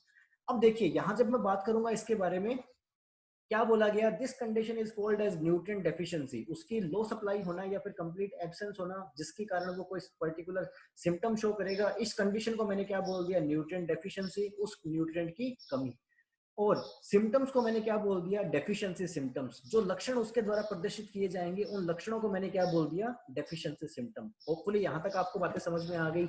अब कुछ जनरल डेफिशिएंसी सिम्टम है जो आपको पता होना चाहिए कि एक्चुअली में होते क्या है, ठीक है। जैसे मान लीजिए कल को अपने न्यूट्रिएंट्स की डेफिशिएंसी के बारे में बात करेंगे, नाइट्रोजन की डेफिशिएंसी के बारे में बात करेंगे, उसमें मैं वर्ड बोल दूंगा कि क्लोरोसिस आ जाएगा, क्लोरोसिस हो जाएगा लोअर लीव्स पे। तो आपको कितनी बातें समझ में आ गई इन कुछ शब्दों में। क्लोरोसिस आपको समझ में नहीं आया, क्या मतलब है क्लोरोसिस का, लोअर लीव्स यानी नीचे वाली पत्तियों पे हो जाएगा कुछ ना कुछ, लेकिन क्या हो जाएगा, क्लोरोसिस हो जाएगा। अब क्लोरोसिस तक तो आपको रटने की जरूरत पड़ गई, लेकिन जब आपको पता होगा कि क्लोरोसिस होती क्या चीज है तो आपको रटने की जरूरत नहीं है, फिर आप क्लोरोसिस को भी समझ सकते हो। तो आज के लेक्चर में केवल क्या करेंगे, इन जनरल डेफिशिएंसी सिम्टम्स को देखेंगे। देखने के बाद में नेक्स्ट लेक्चर से स्टार्ट करेंगे कि डेफिशिएंसी सिम्टम्स कौन से न्यूट्रिएंट के क्या होंगे क्या नहीं होंगे। लेकिन फिलहाल इनको जानना बहुत जरूरी है, इनको अगर नहीं अपने स्टडी किया तो डेफिशिएंसी सिम्टम में फिर से प्रॉब्लम आएगी। शुरू करते हैं वन बाय वन। सबसे पहले बात करते हैं क्लोरोसिस के बारे में। जब मैं क्लोरोसिस के बारे में बात करूंगा तो क्या कंडीशन रह जाएगी कि क्लोरोसिस यानी, देखिए यहां से अगर इस फोटो में डिफरेंट करता हूं तो ये वाली जो कंडीशन है वो नॉर्मल प्लांट कंडीशन है। इसमें आप देख पा रहे हो कि जो प्लांट्स है सारे के सारे वो प्लांट पूरे हरे हैं, ग्रीन है। लेकिन इस वाली कंडीशन में क्या हो गया, प्लांट्स येलो कलर के हो गए। क्लोरोसिस को हिंदी में क्या बोल दिया गया, हरिमाहीनता। हिंदी में क्या बोल दिया गया, हरिमाहीनता। हरिमा से क्या वर्ड बाहर आ गया, हरी, और हीनता से क्या वर्ड बाहर आ गया, हीन, यानी हरा रंग की कमी हो जाना, पौधे में हरे रंग की कमी हो जाना। और क्लोरोसिस क्यों बोल दिया गया, क्योंकि जो क्लोरोफिल होगा वो क्लोरोफिल खराब हो जाएगा। इसके कारण क्यों, क्योंकि क्लोरोफिल का एक इंपॉर्टेंट भाग होता है नाइट्रोजन। नाइट्रोजन की कमी आ गई तो क्लोरोफिल का पूरी तरीके से निर्माण नहीं हो पाया, निर्माण नहीं हो पाया तो उसकी वजह से क्या हो गया, येलो कलर डेवलप हो गया। होपफुली एक चीज समझ में आ गई आपको कि क्लोरोसिस है क्या। क्लोरोसिस क्या हो गया, प्लांट्स का कलर येलो हो जाना, प्लांट्स के लीव्स का कलर येलो हो जाना। अब अगर मैं बोलता हूँ लोअर लीव्स में क्लोरोसिस हो गया तो उसका मतलब क्या हो गया, नीचे वाली पत्तियां पीली होगी। अगर मैं बोलता हूँ अपर लीव्स में क्लोरोसिस हो गया, उसका मतलब क्या हो गया, ऊपर वाली पत्तियां पीली होगी। इसी के साथ मैं आपको एक चीज और बता देता हूँ, जरूरी नहीं कि क्लोरोसिस केवल और केवल नाइट्रोजन डेफिशिएंसी के कारण हो। क्लोरोसिस बहुत ही कॉमन सिम्टम है। जिस तरीके से आपको ये खांसी जुकाम बुखार वाले को बहुत कॉमन सिम्टम है ना, कोई भी बीमारी हो ये तो आ ही जाते हैं, उसी तरीके से क्लोरोसिस बहुत कॉमन सिम्टम है। कोई भी गड़बड़ हो ये सारी चीजें तो आ ही जाएंगी, क्योंकि प्लांट में कुछ भी गड़बड़ हुआ, अभी आपने देखा 4 चीजें थी जो क्लोरोसिस को डायरेक्टली कंट्रोल कर रही थी। कौन कौन, एक मैग्नीशियम था, एक नाइट्रोजन था, एक आयरन था और एक एमएन था। ये सारे के सारे क्लोरोसिस के अंदर इंपॉर्टेंट रोल प्ले कर रहे थे अपना। तो ऑब्वियस है कि इन चारों में कमी आएगी तो क्लोरोसिस में प्रॉब्लम होगी, क्लोरोसिस होगा ही होगा डेफिनेटली। लेकिन इनके अलावा दूसरे न्यूट्रिएंट्स में कमी आ गई तो भी प्लांट का मेटाबॉलिक सिस्टम गड़बड़ हो जाएगा और उसकी वजह से भी क्लोरोसिस हो सकती है। अब एक और कंसेप्ट निकल के आता है कि क्या केवल न्यूट्रिएंट डेफिशिएंसी की वजह से क्लोरोसिस हो गया, कोई एटमॉस्फेरिक कंडीशंस की वजह से भी क्लोरोसिस हो सकता है। तो उसका आंसर ये हो जाएगा कि एटमॉस्फेरिक कंडीशन की वजह से भी क्लोरोसिस हो सकता है। बहुत ज्यादा धूप मिल रही है प्लांट को तो बहुत ज्यादा धूप मिलने की वजह से क्लोरोसिस हो सकता है, ठीक है। लेकिन फिलहाल अपने वो एक्सटर्नल क्लाइमेट वालों को डिस्कस नहीं करेंगे, फिलहाल अपने किस चीज को डिस्कस करेंगे, केवल और केवल न्यूट्रिएंट की डेफिशिएंसी के कारण जो प्रॉब्लम्स हो रही है उनको, ठीक है। फंगस के कारण भी क्लोरोसिस हो सकता है, किसी भी चीज के कारण क्लोरोसिस हो सकता है। अब मैं ये चीज आपको क्यों बता रहा हूँ, किसी भी कारण से क्लोरोसिस हो रहा है, ताकि आपका दिमाग केवल और केवल क्लोरोसिस को नाइट्रोजन तक ना रखे, ठीक है ना। क्लोरोसिस ये सिम्टम्स है, सिम्टम किसी भी बीमारी में हो सकते हैं। ओके, 1 मिनट वेट करना पड़ेगा आप लोगों को। तो यहाँ मैं आपको क्या चीज बताने की कोशिश कर रहा हूँ, यहाँ मैं केवल इतना आप लोगों को समझाने की कोशिश कर रहा हूँ कि क्लोरोसिस किसी एक कारण की वजह से नहीं होगा, कई मल्टीपल कोज हो सकते हैं इस चीज के, ठीक है। अब वो कोज क्या होंगे वो अपने धीरे धीरे करके एक एक करके पढ़ लेंगे, लेकिन आपको यहाँ केवल सिम्टम देखना है, उसका कारण नहीं जानने की कोशिश करनी है कि इसका कारण क्या होगा, ताकि कल को जैसे मैं वर्ड यूज करूँ क्लोरोसिस हो जाएगा तो आपके दिमाग में आ जाना चाहिए क्लोरोसिस का मतलब पत्तियां पीली हो जाना, ठीक है। अब देखिए थोड़ा बहुत देख लेते हैं किसके कारण से हो जाएगा, फिजियोलॉजिकल डिसऑर्डर ये सारी बातें होगी, ठीक है। और ये इसको अपना अपने से पढ़ लेना इस चीज को, क्योंकि ये चीज अगर मैं यहाँ बताऊंगा तो फिर से आप लोगों को कंफ्यूजन हो जाएगी कि क्या केवल इन्हीं चीजों की वजह से होगा। तो इस चीज को ना छोटा नहीं करना, अपने विजन को बड़ा रखना है, ब्रॉड विजन रखना है यहाँ पे, ठीक है ना। आगे बात करते हैं क्लोरोसिस के, फिर से दो भागों में बांट दिया गया है। कौन कौन से दो भाग? एक बोल दिया गया जी इंटरवेलियल क्लोरोसिस और दूसरा बोल दिया गया इंट्रावेलियल क्लोरोसिस। अब देखिए ये चीज मैं आपको हमेशा से बताता रहता हूँ कि इंटर और इंट्रा में फर्क क्या है। इंट्रा क्या हो गया एक के बीच की बात और इंटर क्या हो गया दो के बीच की बात। तो उसी तरीके से मान लीजिए कि ये जो लीव्स थी उनके बीच में क्या है, ये क्या है, वेनिएशंस है। लीव के बीच में क्या है, ये वेनिएशंस, यानी इनके अंदर जो शिराएं हैं वो चीज होगी। तो एक कंडीशन तो ये हो जाएगी कि शिराओं के आर पार दोनों साइड के अंदर क्या हो गया, क्लोरोसिस हो गया, ठीक है, पत्तियां पीली होगी, लेकिन शिराएं जो है वो क्या रहेगी, अभी भी ग्रीन। इंटरवेलियल कंडीशन में क्या हो जाएगा, पूरी की पूरी पत्ती हो जाएगी वो पीली हो जाएगी, लेकिन आपकी जो वेन्स होंगी वो वेन्स क्या रहेंगी, आपके ग्रीन रहेंगी, ध्यान रखना। जबकि इंट्रावेरियल क्लोरोसिस के अंदर क्या रहेगा, जो शिराएं होंगी शिराएं येलो कलर की हो जाएंगी और बाकी सारी की सारी लीफ क्या रहेंगी, ग्रीन कलर की। ध्यान रखना, बहुत छोटी छोटी चीजें हैं, ये बहुत बारीक चीजें हैं। क्लोरोसिस के बारे में अगर मैंने सिंपल बोल दिया तो क्लोरोसिस का मतलब क्या, पत्तियां पीली हो गई। अगर मैंने बोल दिया इंटरवेरियल क्लोरोसिस, तो इंटरवेरियल क्लोरोसिस का मतलब क्या हो गया कि पूरी पत्ती तो पीली हो गई लेकिन पूरी लीफ के पीला होने के बावजूद उसकी जो शिराएं हैं, वेन्स है, वो अभी भी ग्रीन है। अगर मैंने बोल दिया इंट्रावेनियल क्लोरोसिस, तो उसका फिर से मतलब क्या हो जाएगा, जो वेन्स है वो वेन्स क्या है, येलो कलर की है, बाकी सारी की सारी लीफ क्या है, आपकी ग्रीन है। उसके बाद में बोल दिया गया मोटलिंग। अब मोटलिंग क्या चीज है भाई, मोटलिंग है कि जो आपकी लीफ होगी उस पर पिगमेंट्स के कारण, ठीक है। अब जैसे ही अपने फोटोसिंथेसिस पढ़ेंगे ना, तो फोटोसिंथेसिस में आप समझ जाओगे पिगमेंट क्या चीज होती है। पिगमेंट को हिंदी में बोला जाता है वर्णक। हिंदी में क्या बोल दिया गया, वर्णक। और वर्णक से वर्ड निकालूं अगर मैं बाहर वर्ण को, तो वर्ण का मतलब ही क्या हो गया, रंग, ठीक है ना। वर्ण का मतलब क्या हो गया, रंग, यानी कि कलर। यानी वो केमिकल्स जो क्या करते हैं, यानी कि वो कंपाउंड्स जो क्या करेंगे, रंग को उत्पन्न करेंगे। अब ये पत्ती है, पत्ती पे अलग अलग कलर की, यहाँ येलो कलर की है, जरूरी नहीं हमेशा येलो कलर के हो, किसी भी कलर के, अलग अलग कलर के यहाँ पे क्या हो जाएंगे, स्पॉट्स बन जाएंगे। अब मैंने वर्ड क्या यूज किया, स्पॉट। स्पॉट का मतलब क्या हो गया, दाग एक तरीके से, या धब्बे, ठीक है ना।